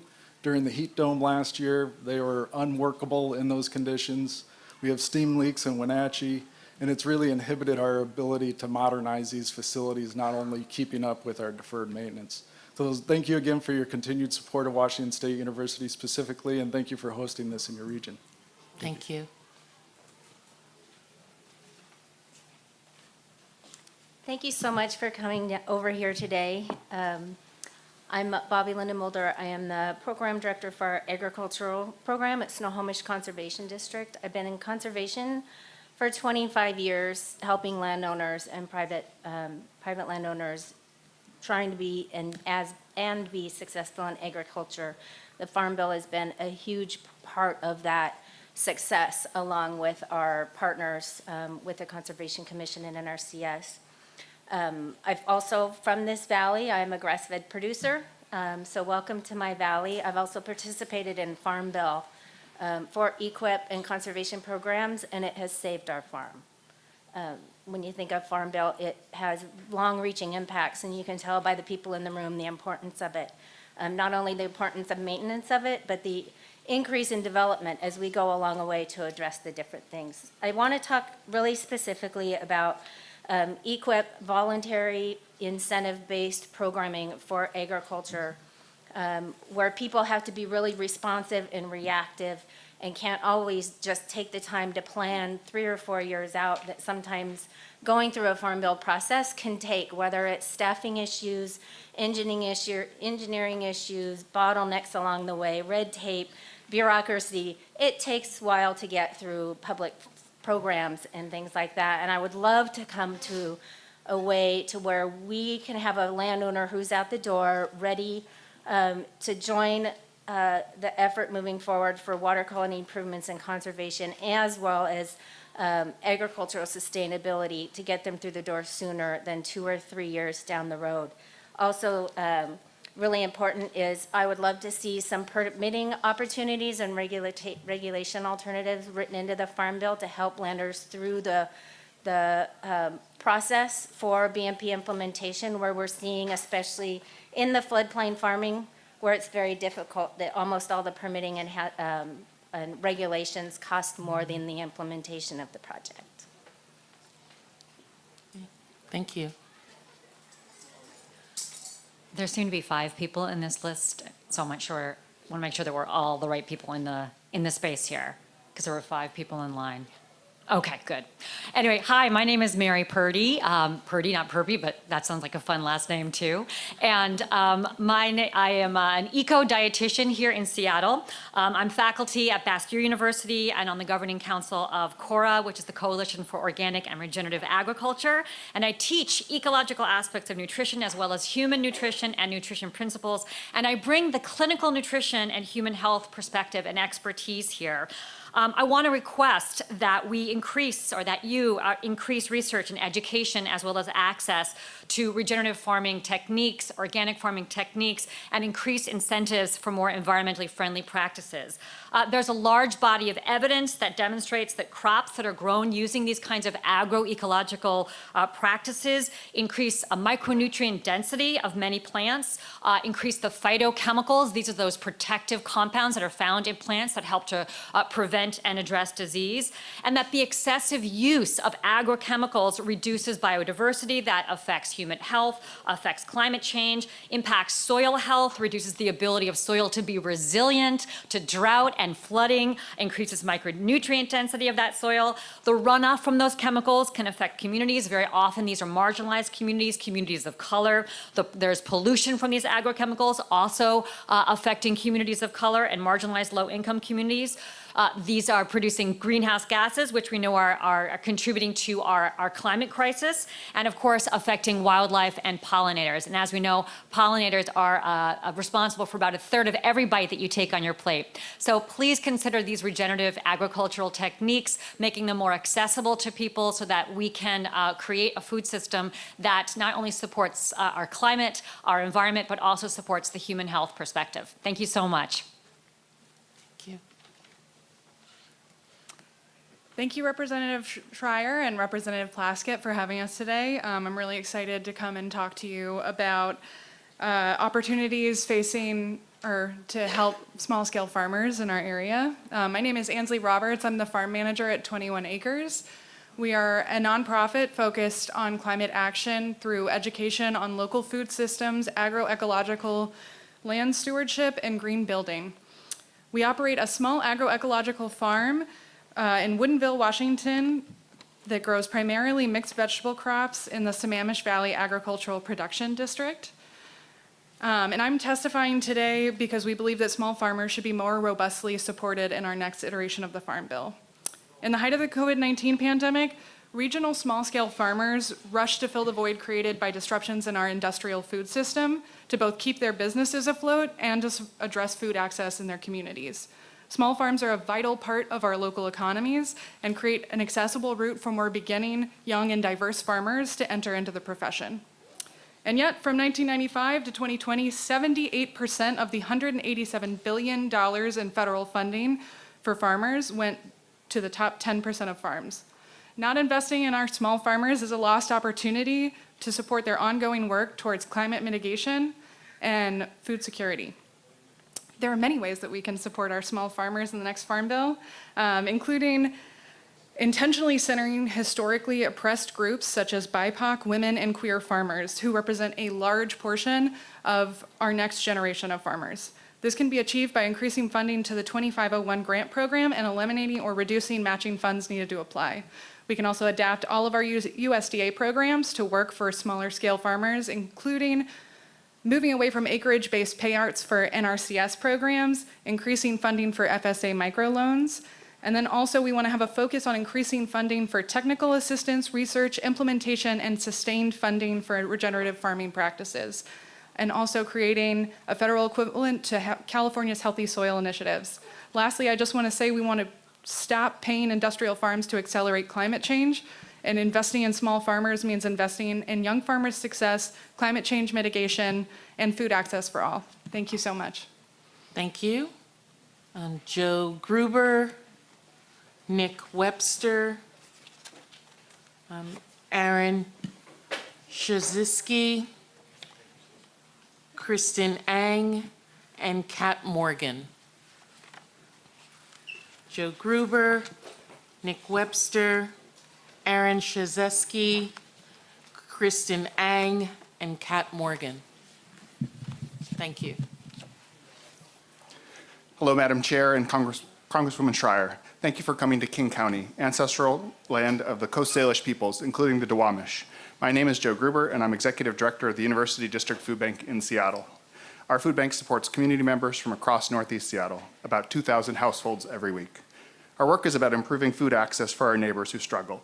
We ensure that healthy, culturally familiar foods are reliably available during hours that are easy to access, in 3 locations which are convenient to travel to, using a shopping system that maximizes customer choice. This includes a weekly pantry at a local community college. And our staff social worker connects customers to programs like SNAP, which makes surviving on a low income in our city a little easier. Ultimately, federal programs like SNAP have the power to promote food security and end poverty more effectively than pantries. This is as much true for college students as it is for families and seniors. SNAP buys the specific foods that families need, and SNAP dollars buffer the impact of rising rents, an ever-changing work schedule, expensive childcare, and the pressures of inflation. But SNAP doesn't work equally well for everyone. I ask that your work for the 23 Farm Bill prioritize making SNAP more accessible and impactful for college students. The University District Food Bank is located adjacent to the University of Washington, and for nearly 40 years, we've informally supported the campus community. It is not uncommon to hear from a donor or volunteer that their time as a student at UW included visits to our pantry. We were an accessible option for them when student aid ran out, when roommates couldn't pay rent, when finals took precedent over work, and even for students trying to be parents at the same time. In 2018, we hosted a Congressional Hunger Fellow to help us formalize our response to college hunger. Our nearby community college, North Seattle, shared that more than 40% of their students reported being food insecure. It also highlighted the barriers for students in qualifying for and accessing SNAP. By evolving government policies to expand eligibility and improve SNAP, college students can reach a degree rather than drop out with debt. The 23 Farm Bill should expand SNAP eligibility by removing the 20 hours per work week requirement for students attending an institution of higher learning at least half-time. Expand SNAP eligibility by removing the need for a federal work-study position. Washington State, only about 3% of students who are actually eligible for work-study are fully able to participate through no choice of their own. Expand SNAP eligibility to students with no expected family contribution for their higher education costs. Make this temporary change for COVID a permanent one. And expand SNAP access by removing purchase restrictions on hot prepared meals and by allowing SNAP benefits to be more easily spent on campus. These changes recognize the time demands on a student, as well as the fact that students often live in housing situations that aren't fit to cook full meals at home. Removing this restriction can positively impact other SNAP participants as well. Thank you for centering college students in the next Farm Bill. Thank you. Hello, my name is Nick Webster. I'm an accounting analyst with the Community Action Council of Lewis, Mason, and Thurston counties. We are the TFAP contractor for the area, Kitsap, Lewis, Mason, and Thurston counties, an area with 700,000 people. We store and distribute TFAP food to over 40 food banks and pantries and meal programs in the area. In an average month, our agencies provide over 24,000 people with food and serve over 25,000 prepared meals. When I was growing up, I was actually one of those people, so it's nice to be able to give back to my community in that way. Most of the funding for TFAP goes directly to purchasing food for the program. However, part of that funding goes to operational expenses. That goes to purchasing equipment, paying employee salaries, distribution costs, fuel for vehicles. Many of the subcontractors, many of our food banks and are entirely volunteer run, and it does take skills to be able to. It does take money to be able to hire skilled employees to be able to do some of the necessary administrative work, like what I do. I would like to be able to volunteer to do some of this, but without without the TFAP funding, I certainly wouldn't be able to. And I'd just like to focus on that to make sure that in the Farm Bill that operational funding is a focus. Thank you. Thank you. Greetings, I'm Aaron Chizeski on behalf of Food Lifeline, the Feeding America affiliate serving hunger relief agencies across Western Washington. So thank you, Madam Chair and Representative Schreier and the committee for coming to Washington. To be sure, this is the best time and a great place to start writing a new Farm Bill. What we learned from the 2018 Farm Bill is that it did not fully equip hunger relief efforts in food banks, which are essentially the nation's stockpile for emergency food for any major disruption. The pandemic experience served, however, as a pressure test of our state's food and hunger relief systems, showing weakness, but also important strengths, like newfound collaboration, ingenuity, and in total, it was a demonstration project for how much better states can deliver government support when given flexibilities, waivers, resources, and local control. So we need a Farm Bill that strengthens food security and local food systems to be equitable, resilient, sustainable, and efficient. Also overarching within the scope of the Farm Bill is equipping states to deal with climate impacts. While our focus is on food security, we need growers to thrive, especially as we source more local, sustainable, and culturally significant food from nearby growers.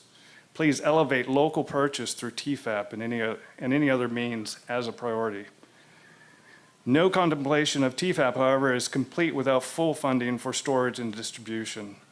So for the nation's 60,000 food pantries, 200 food banks that do this work, please jot down $400 million as a starting point for this crucial support. Importantly, the next Farm Bill must work for Native Americans and Alaska Natives. To get there, allow tribal governments to administer federal programs, allowing SNAP participants to also receive benefits from food distribution program and Indian reservations. Dedicate 20% of USDA set aside within each of USDA's existing programs to support tribal organizations, tribal governments, Native nonprofits, and Native producers. And give tribal governments full authority to function as government agencies in administering federal nutrition programs. Thank you very much. Thank you.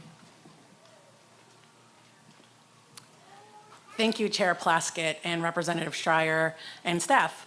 My name is Kristen Eng. I'm the State Policy Engagement Director for Faith Action Network, FAN for short. We're a multi-faith nonprofit with over 160 faith communities across Washington State.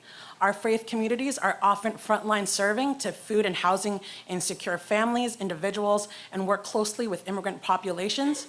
We've witnessed firsthand the pandemic's exacerbating effects on hunger issues, and we ask for improvements in SNAP, our best line of defense against hunger, because we can't deal with hunger with faith community charity alone.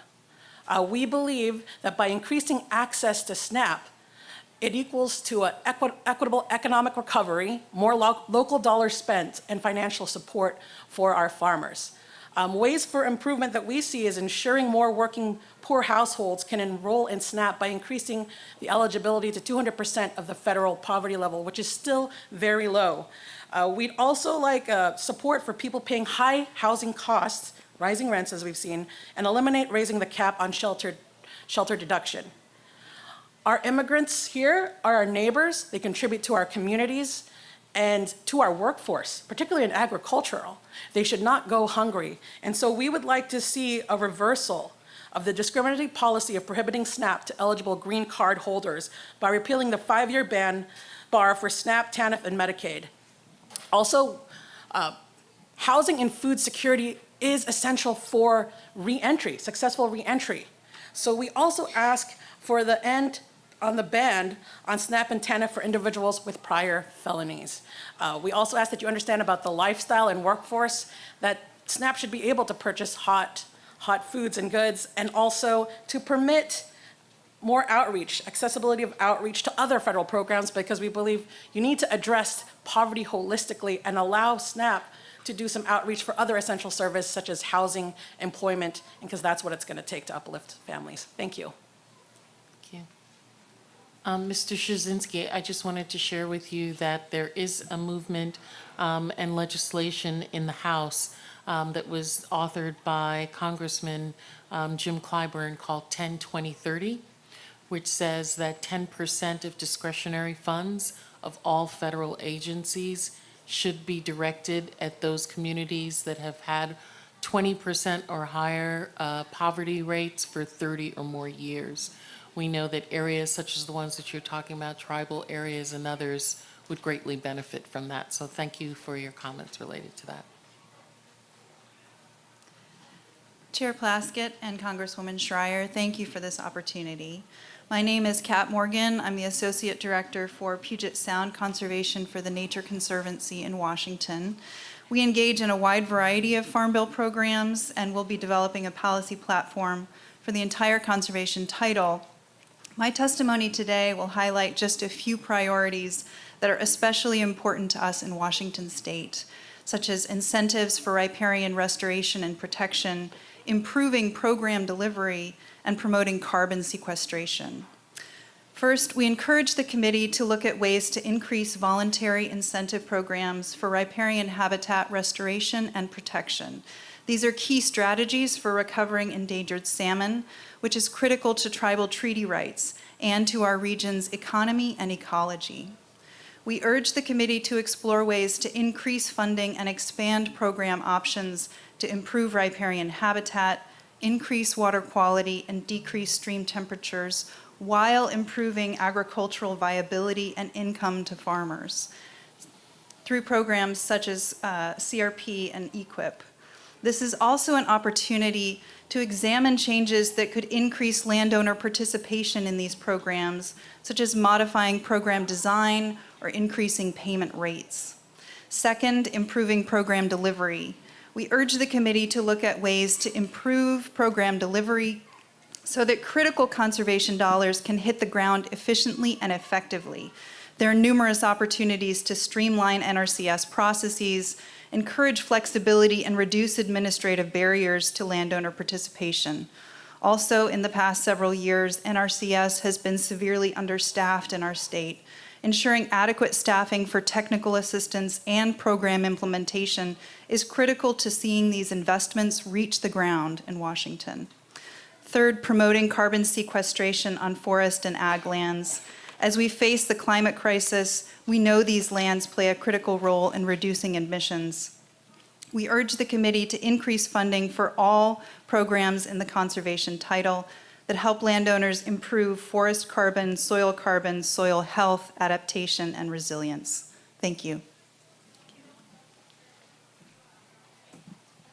Is that it? Okay. Thank you. The next group is Linda Nunzig, Sarah Seelmeyer, Jay Ken, Marcia Wright Soika, Kathy Baker, and Ben Atkinson.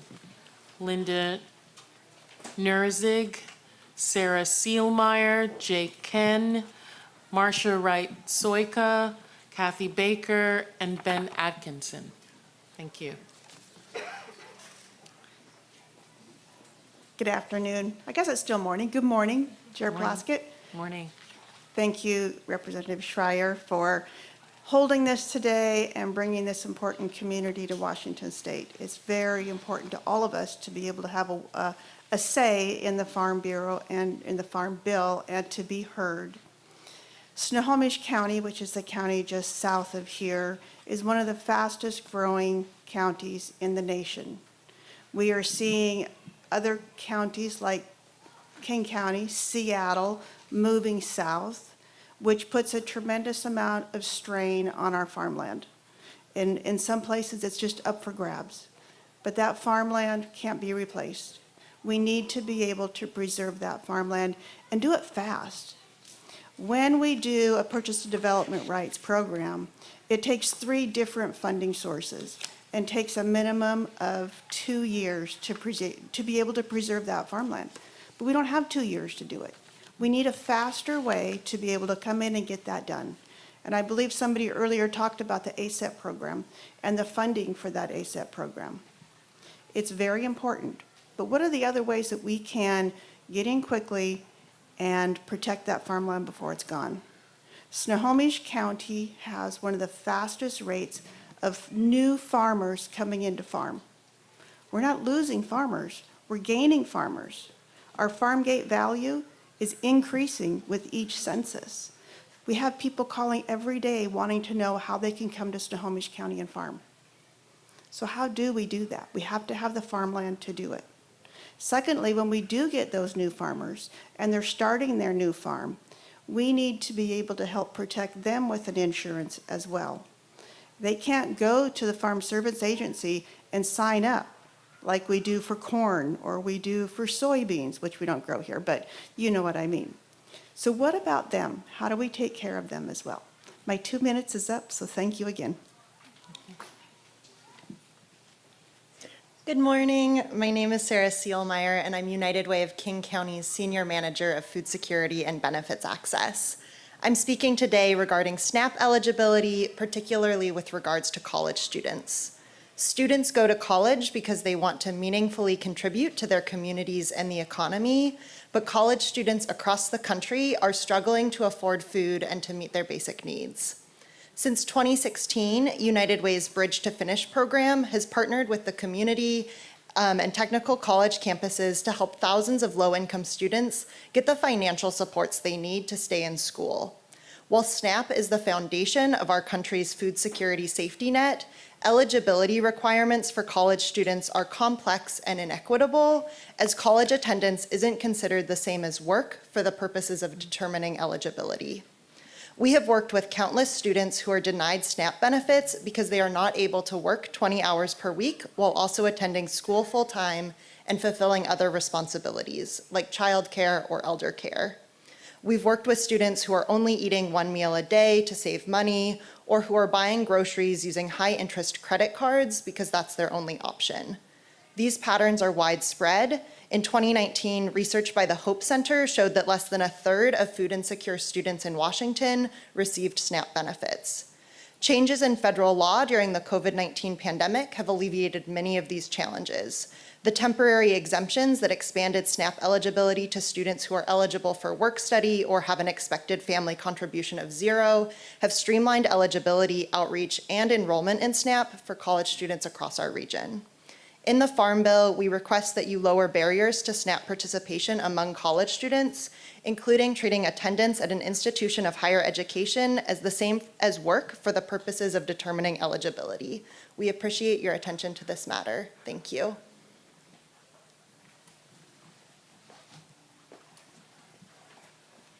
Good morning, Congresswoman Schreier and Madam Chair Plaskett and members of the committee. I am Marcia Wright Soika, and I'm the Executive Director of Family Works, which is a food access and family services organization in North Seattle. While the last 2 pandemic years have brought tremendous hardship, it has also brought the opportunity for us to learn, pursue food justice with the Farm Bill, and invest in citizens who are the furthest away from that justice. Our food bank is one of many that relies on TFAP, but we know how much better it could be if it expanded flexible purchasing to local small farmers and producers and brought fresh foods to food banks and pantries. The people we serve need this access. Each week, we have fewer options and higher demand. In a recent survey, our food bank participants requested more vegetables, less sugar, and more organic items. 87% said fruits and vegetables were the most needed item in their household. One person said, access to fresh farm foods means that my family can be healthy.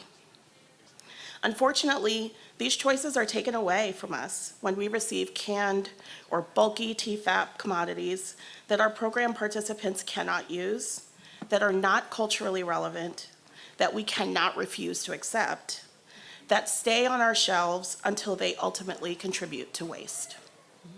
We can make different choices. A small federal grant to support farm purchasing gave FamilyWorks the ability to become one of the biggest customers of a small, brand new, woman-owned farm in 2020. We can choose to invest in local farmers and producers. We can choose to expand program income eligibility to at least 250% at a time when low-income and middle-class families are stretched to their limits. I urge Congress to improve the TFAP program and choose justice. Thank you. Thank you.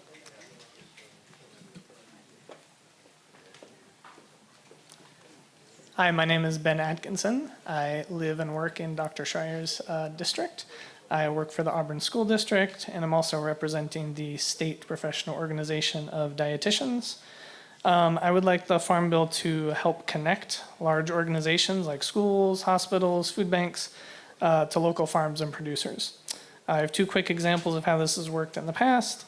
At Harborview Medical Center, where I previously worked, we had a Fresh Bucks produce prescription program where clinicians provided patients throughout King County with coupons for free produce at farmers markets and grocery stores. That was part of the Feeney program in 2014 Farm Bill. As we can all imagine, if a person is committed to improving their diet by talking with a dietitian like me or a doctor like Dr. Schreier, removing that financial barrier to do that right then and there is huge. Second quick example, at Auburn School District, we have a farm to school grant where we've made wonderful connections with some local farms and producers, including the small cherry orchard in Tenasket, Washington that we got 500 pounds from this morning. In our current summer meals program, we are serving thousands of meals per day, including some local carrots, which we keep the leaves on, which looks really cool to the kids and starts conversations about what that carrot is and where it came from. So I just want to make sure that the Farm Bill continues to get healthy and tasty food to our local communities by facilitating partnerships with local growers and buyers. Thanks.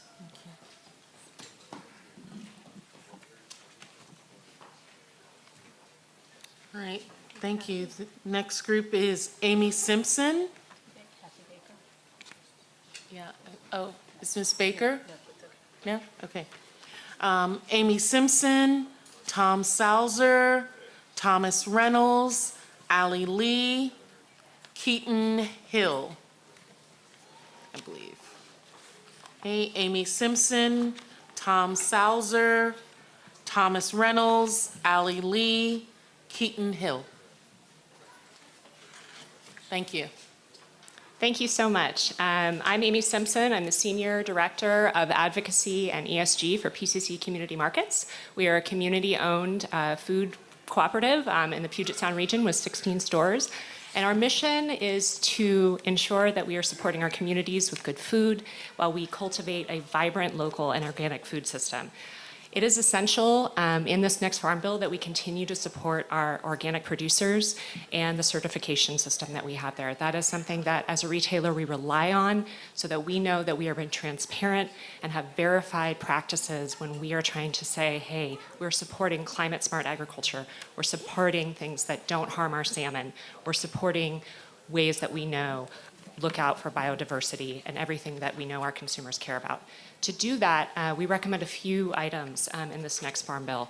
First, we want to see a more robust organic food system support plan. So that would be increasing cost share up to $1,500. This is a barrier. The increasing prices we are hearing are a barrier, especially for our smaller producers. So we need to see that support for their certification increase.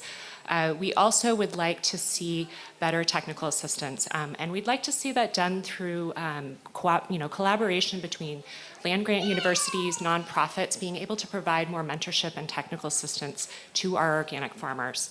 And next, we also, and people have spoken to this, we need to remove barriers for our young and producers of color to get better resources and access. The next piece is we have to continue to strengthen organic.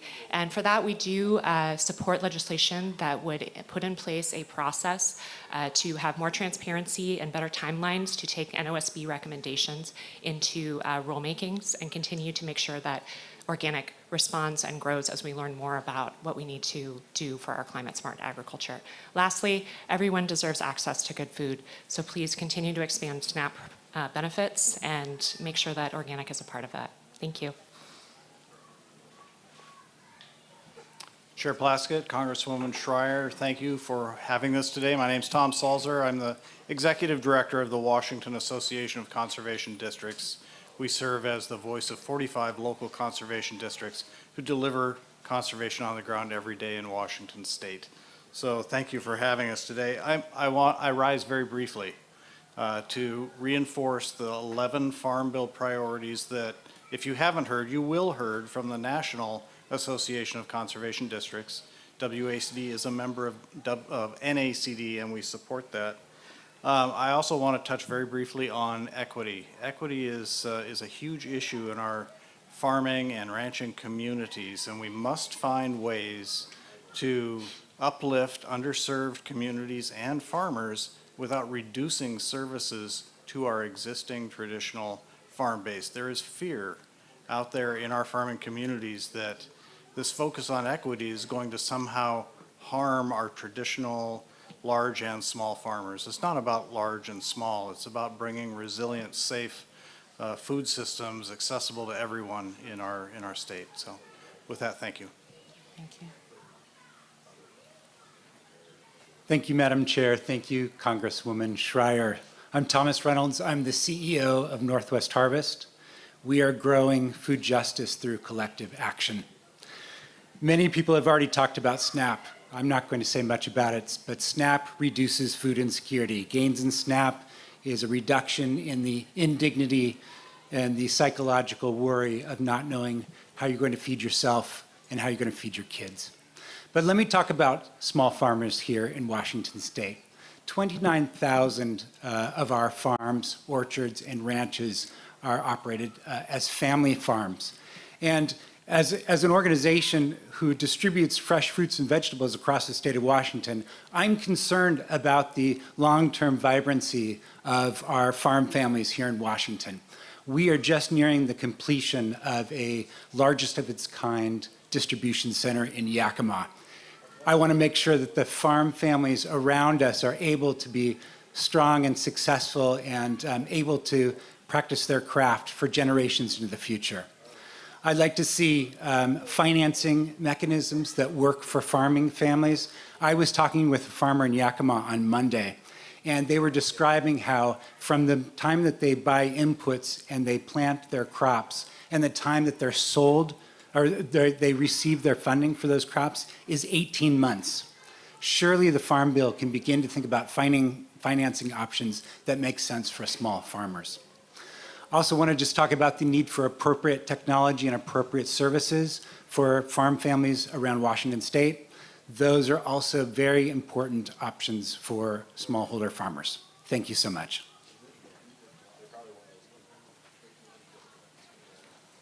Hi, good afternoon, and thank you for being here. And thank you for the opportunity to testify. My name is Allie Lee, and I'm here to testify on behalf of Gretchen Garth, owner of 21 Acres Regenerative Farm in Woodinville, Washington, and I'm also a member of the CORA Governing Council. As you may know, Washington is a major agricultural state. In fact, we have more than 39,000 farms operating in more than 15 million acres. The evergreen state produces 300 commercial crops and livestock products that value $7.9 billion for Washington farmers and ranchers.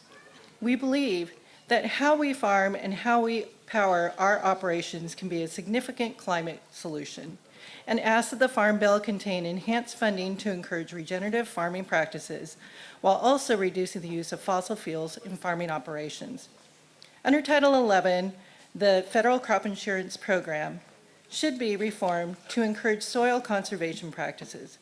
Congress should create a program that adjusts insurance rates to farmers who practice reduced harms for crops caused by drought, flood, intense heat, and other extreme weather made worse by climate change. These rates adjustments can increase the adoption of regenerative practices, improve soil health, and mitigation damages for crops. The other quickest way to offer incentives for good stewardship under the FCIP may be to expand and extend the Pandemic Cover Crop Program, the PCCP.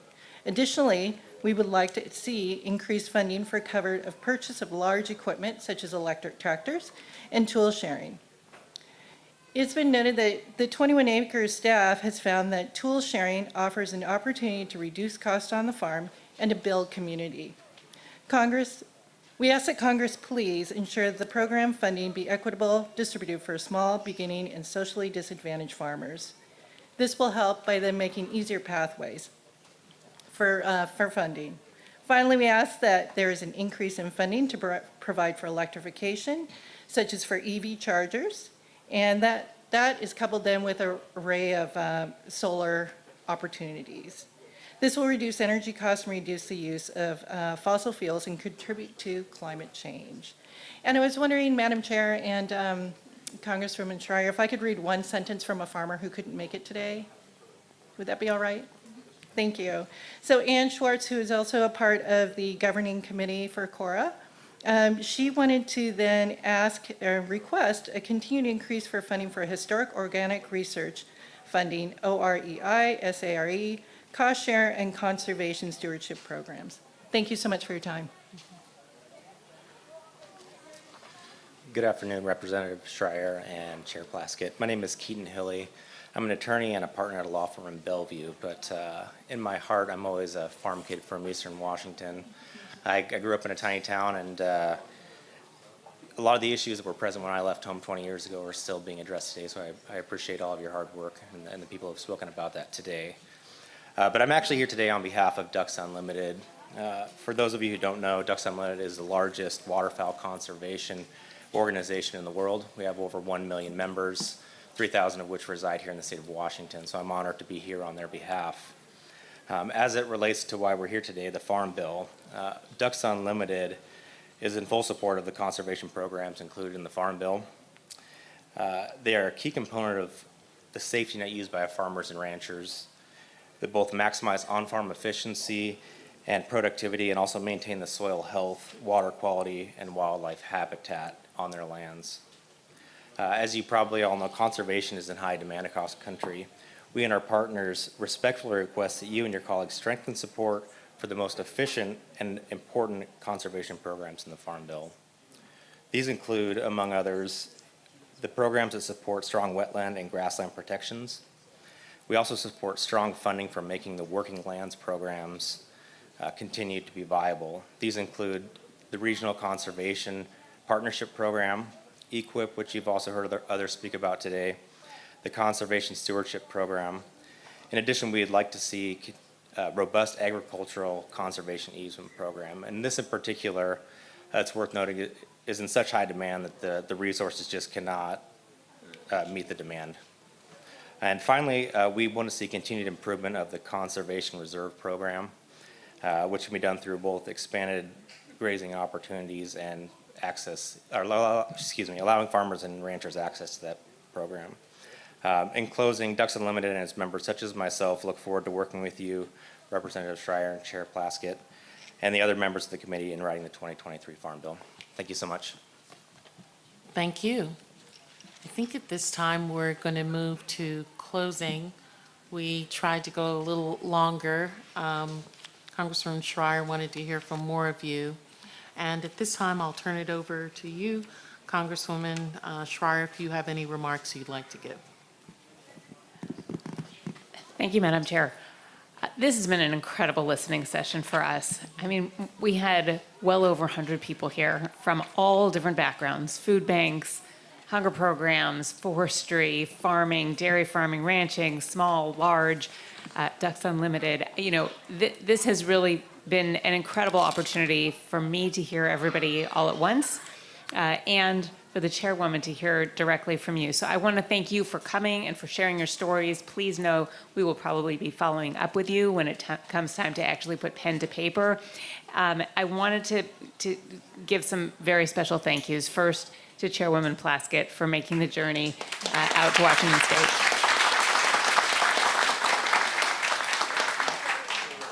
To Gary and Bonnie Remlinger, who have welcomed us into this beautiful facility.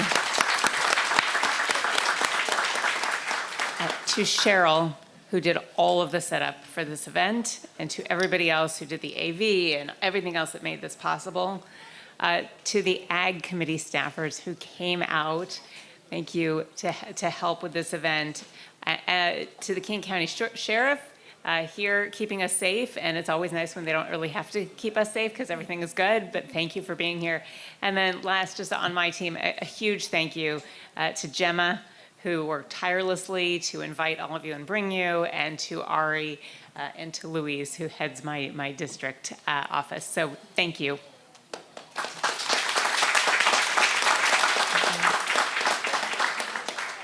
Again, just echoing the words of my colleague, I want to thank you all for being here today, this morning, the thoughtful comments about what we did right in the 2018 Farm Bill, and what we may want to consider doing differently in the next one.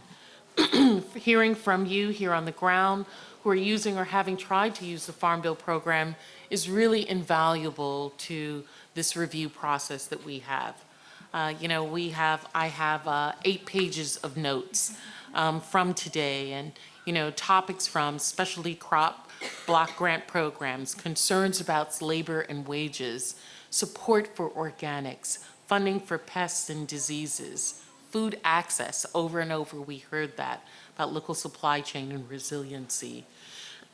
Work on the conservation program, dairy assistance programs and organic dairy product production, concerns about avian flu, egg supply chain, SNAP. How many times did we hear about the SNAP program this morning, and access and how to maximize opportunities, program importance, program change suggestions, particularly for our college students, for those who are trying to get ahead, and those with disabilities, disadvantaged farmers, wildfires and forestry provisions, support for a good neighbor authority, local and federal collaboration, crop insurance, market assistance programs, increasing funding and trade, as well as soil health and TFAP eligibility changes given societal economic changes, trade and technical assistance for specialty crops. You guys have touched on it all, and I'm really grateful for that. That's really been helpful as well. For those who do not want to make public comments, would like to share additional comments with us and the Agriculture Committee, Chairman David Scott and Ranking Member Glenn Thompson announced the online Farm Bill feedback form to gather direct input from producers, stakeholders, and consumers on how various Farm Bill programs are working for them. Thank you again to Congresswoman Schreier and her staff for their work. Thank you to the tremendous team and those on the ground. I as well want to thank the police officers on duty, Bruce Matthews and Greg McKinney. Thank you so much for what you do every day in this community to support so many people. And with that, last but not least, we again want to show our appreciation to Remlinger Farms and the staff here for hosting the event. Hope everyone enjoys the rest of your afternoon, and this listening session is now concluded.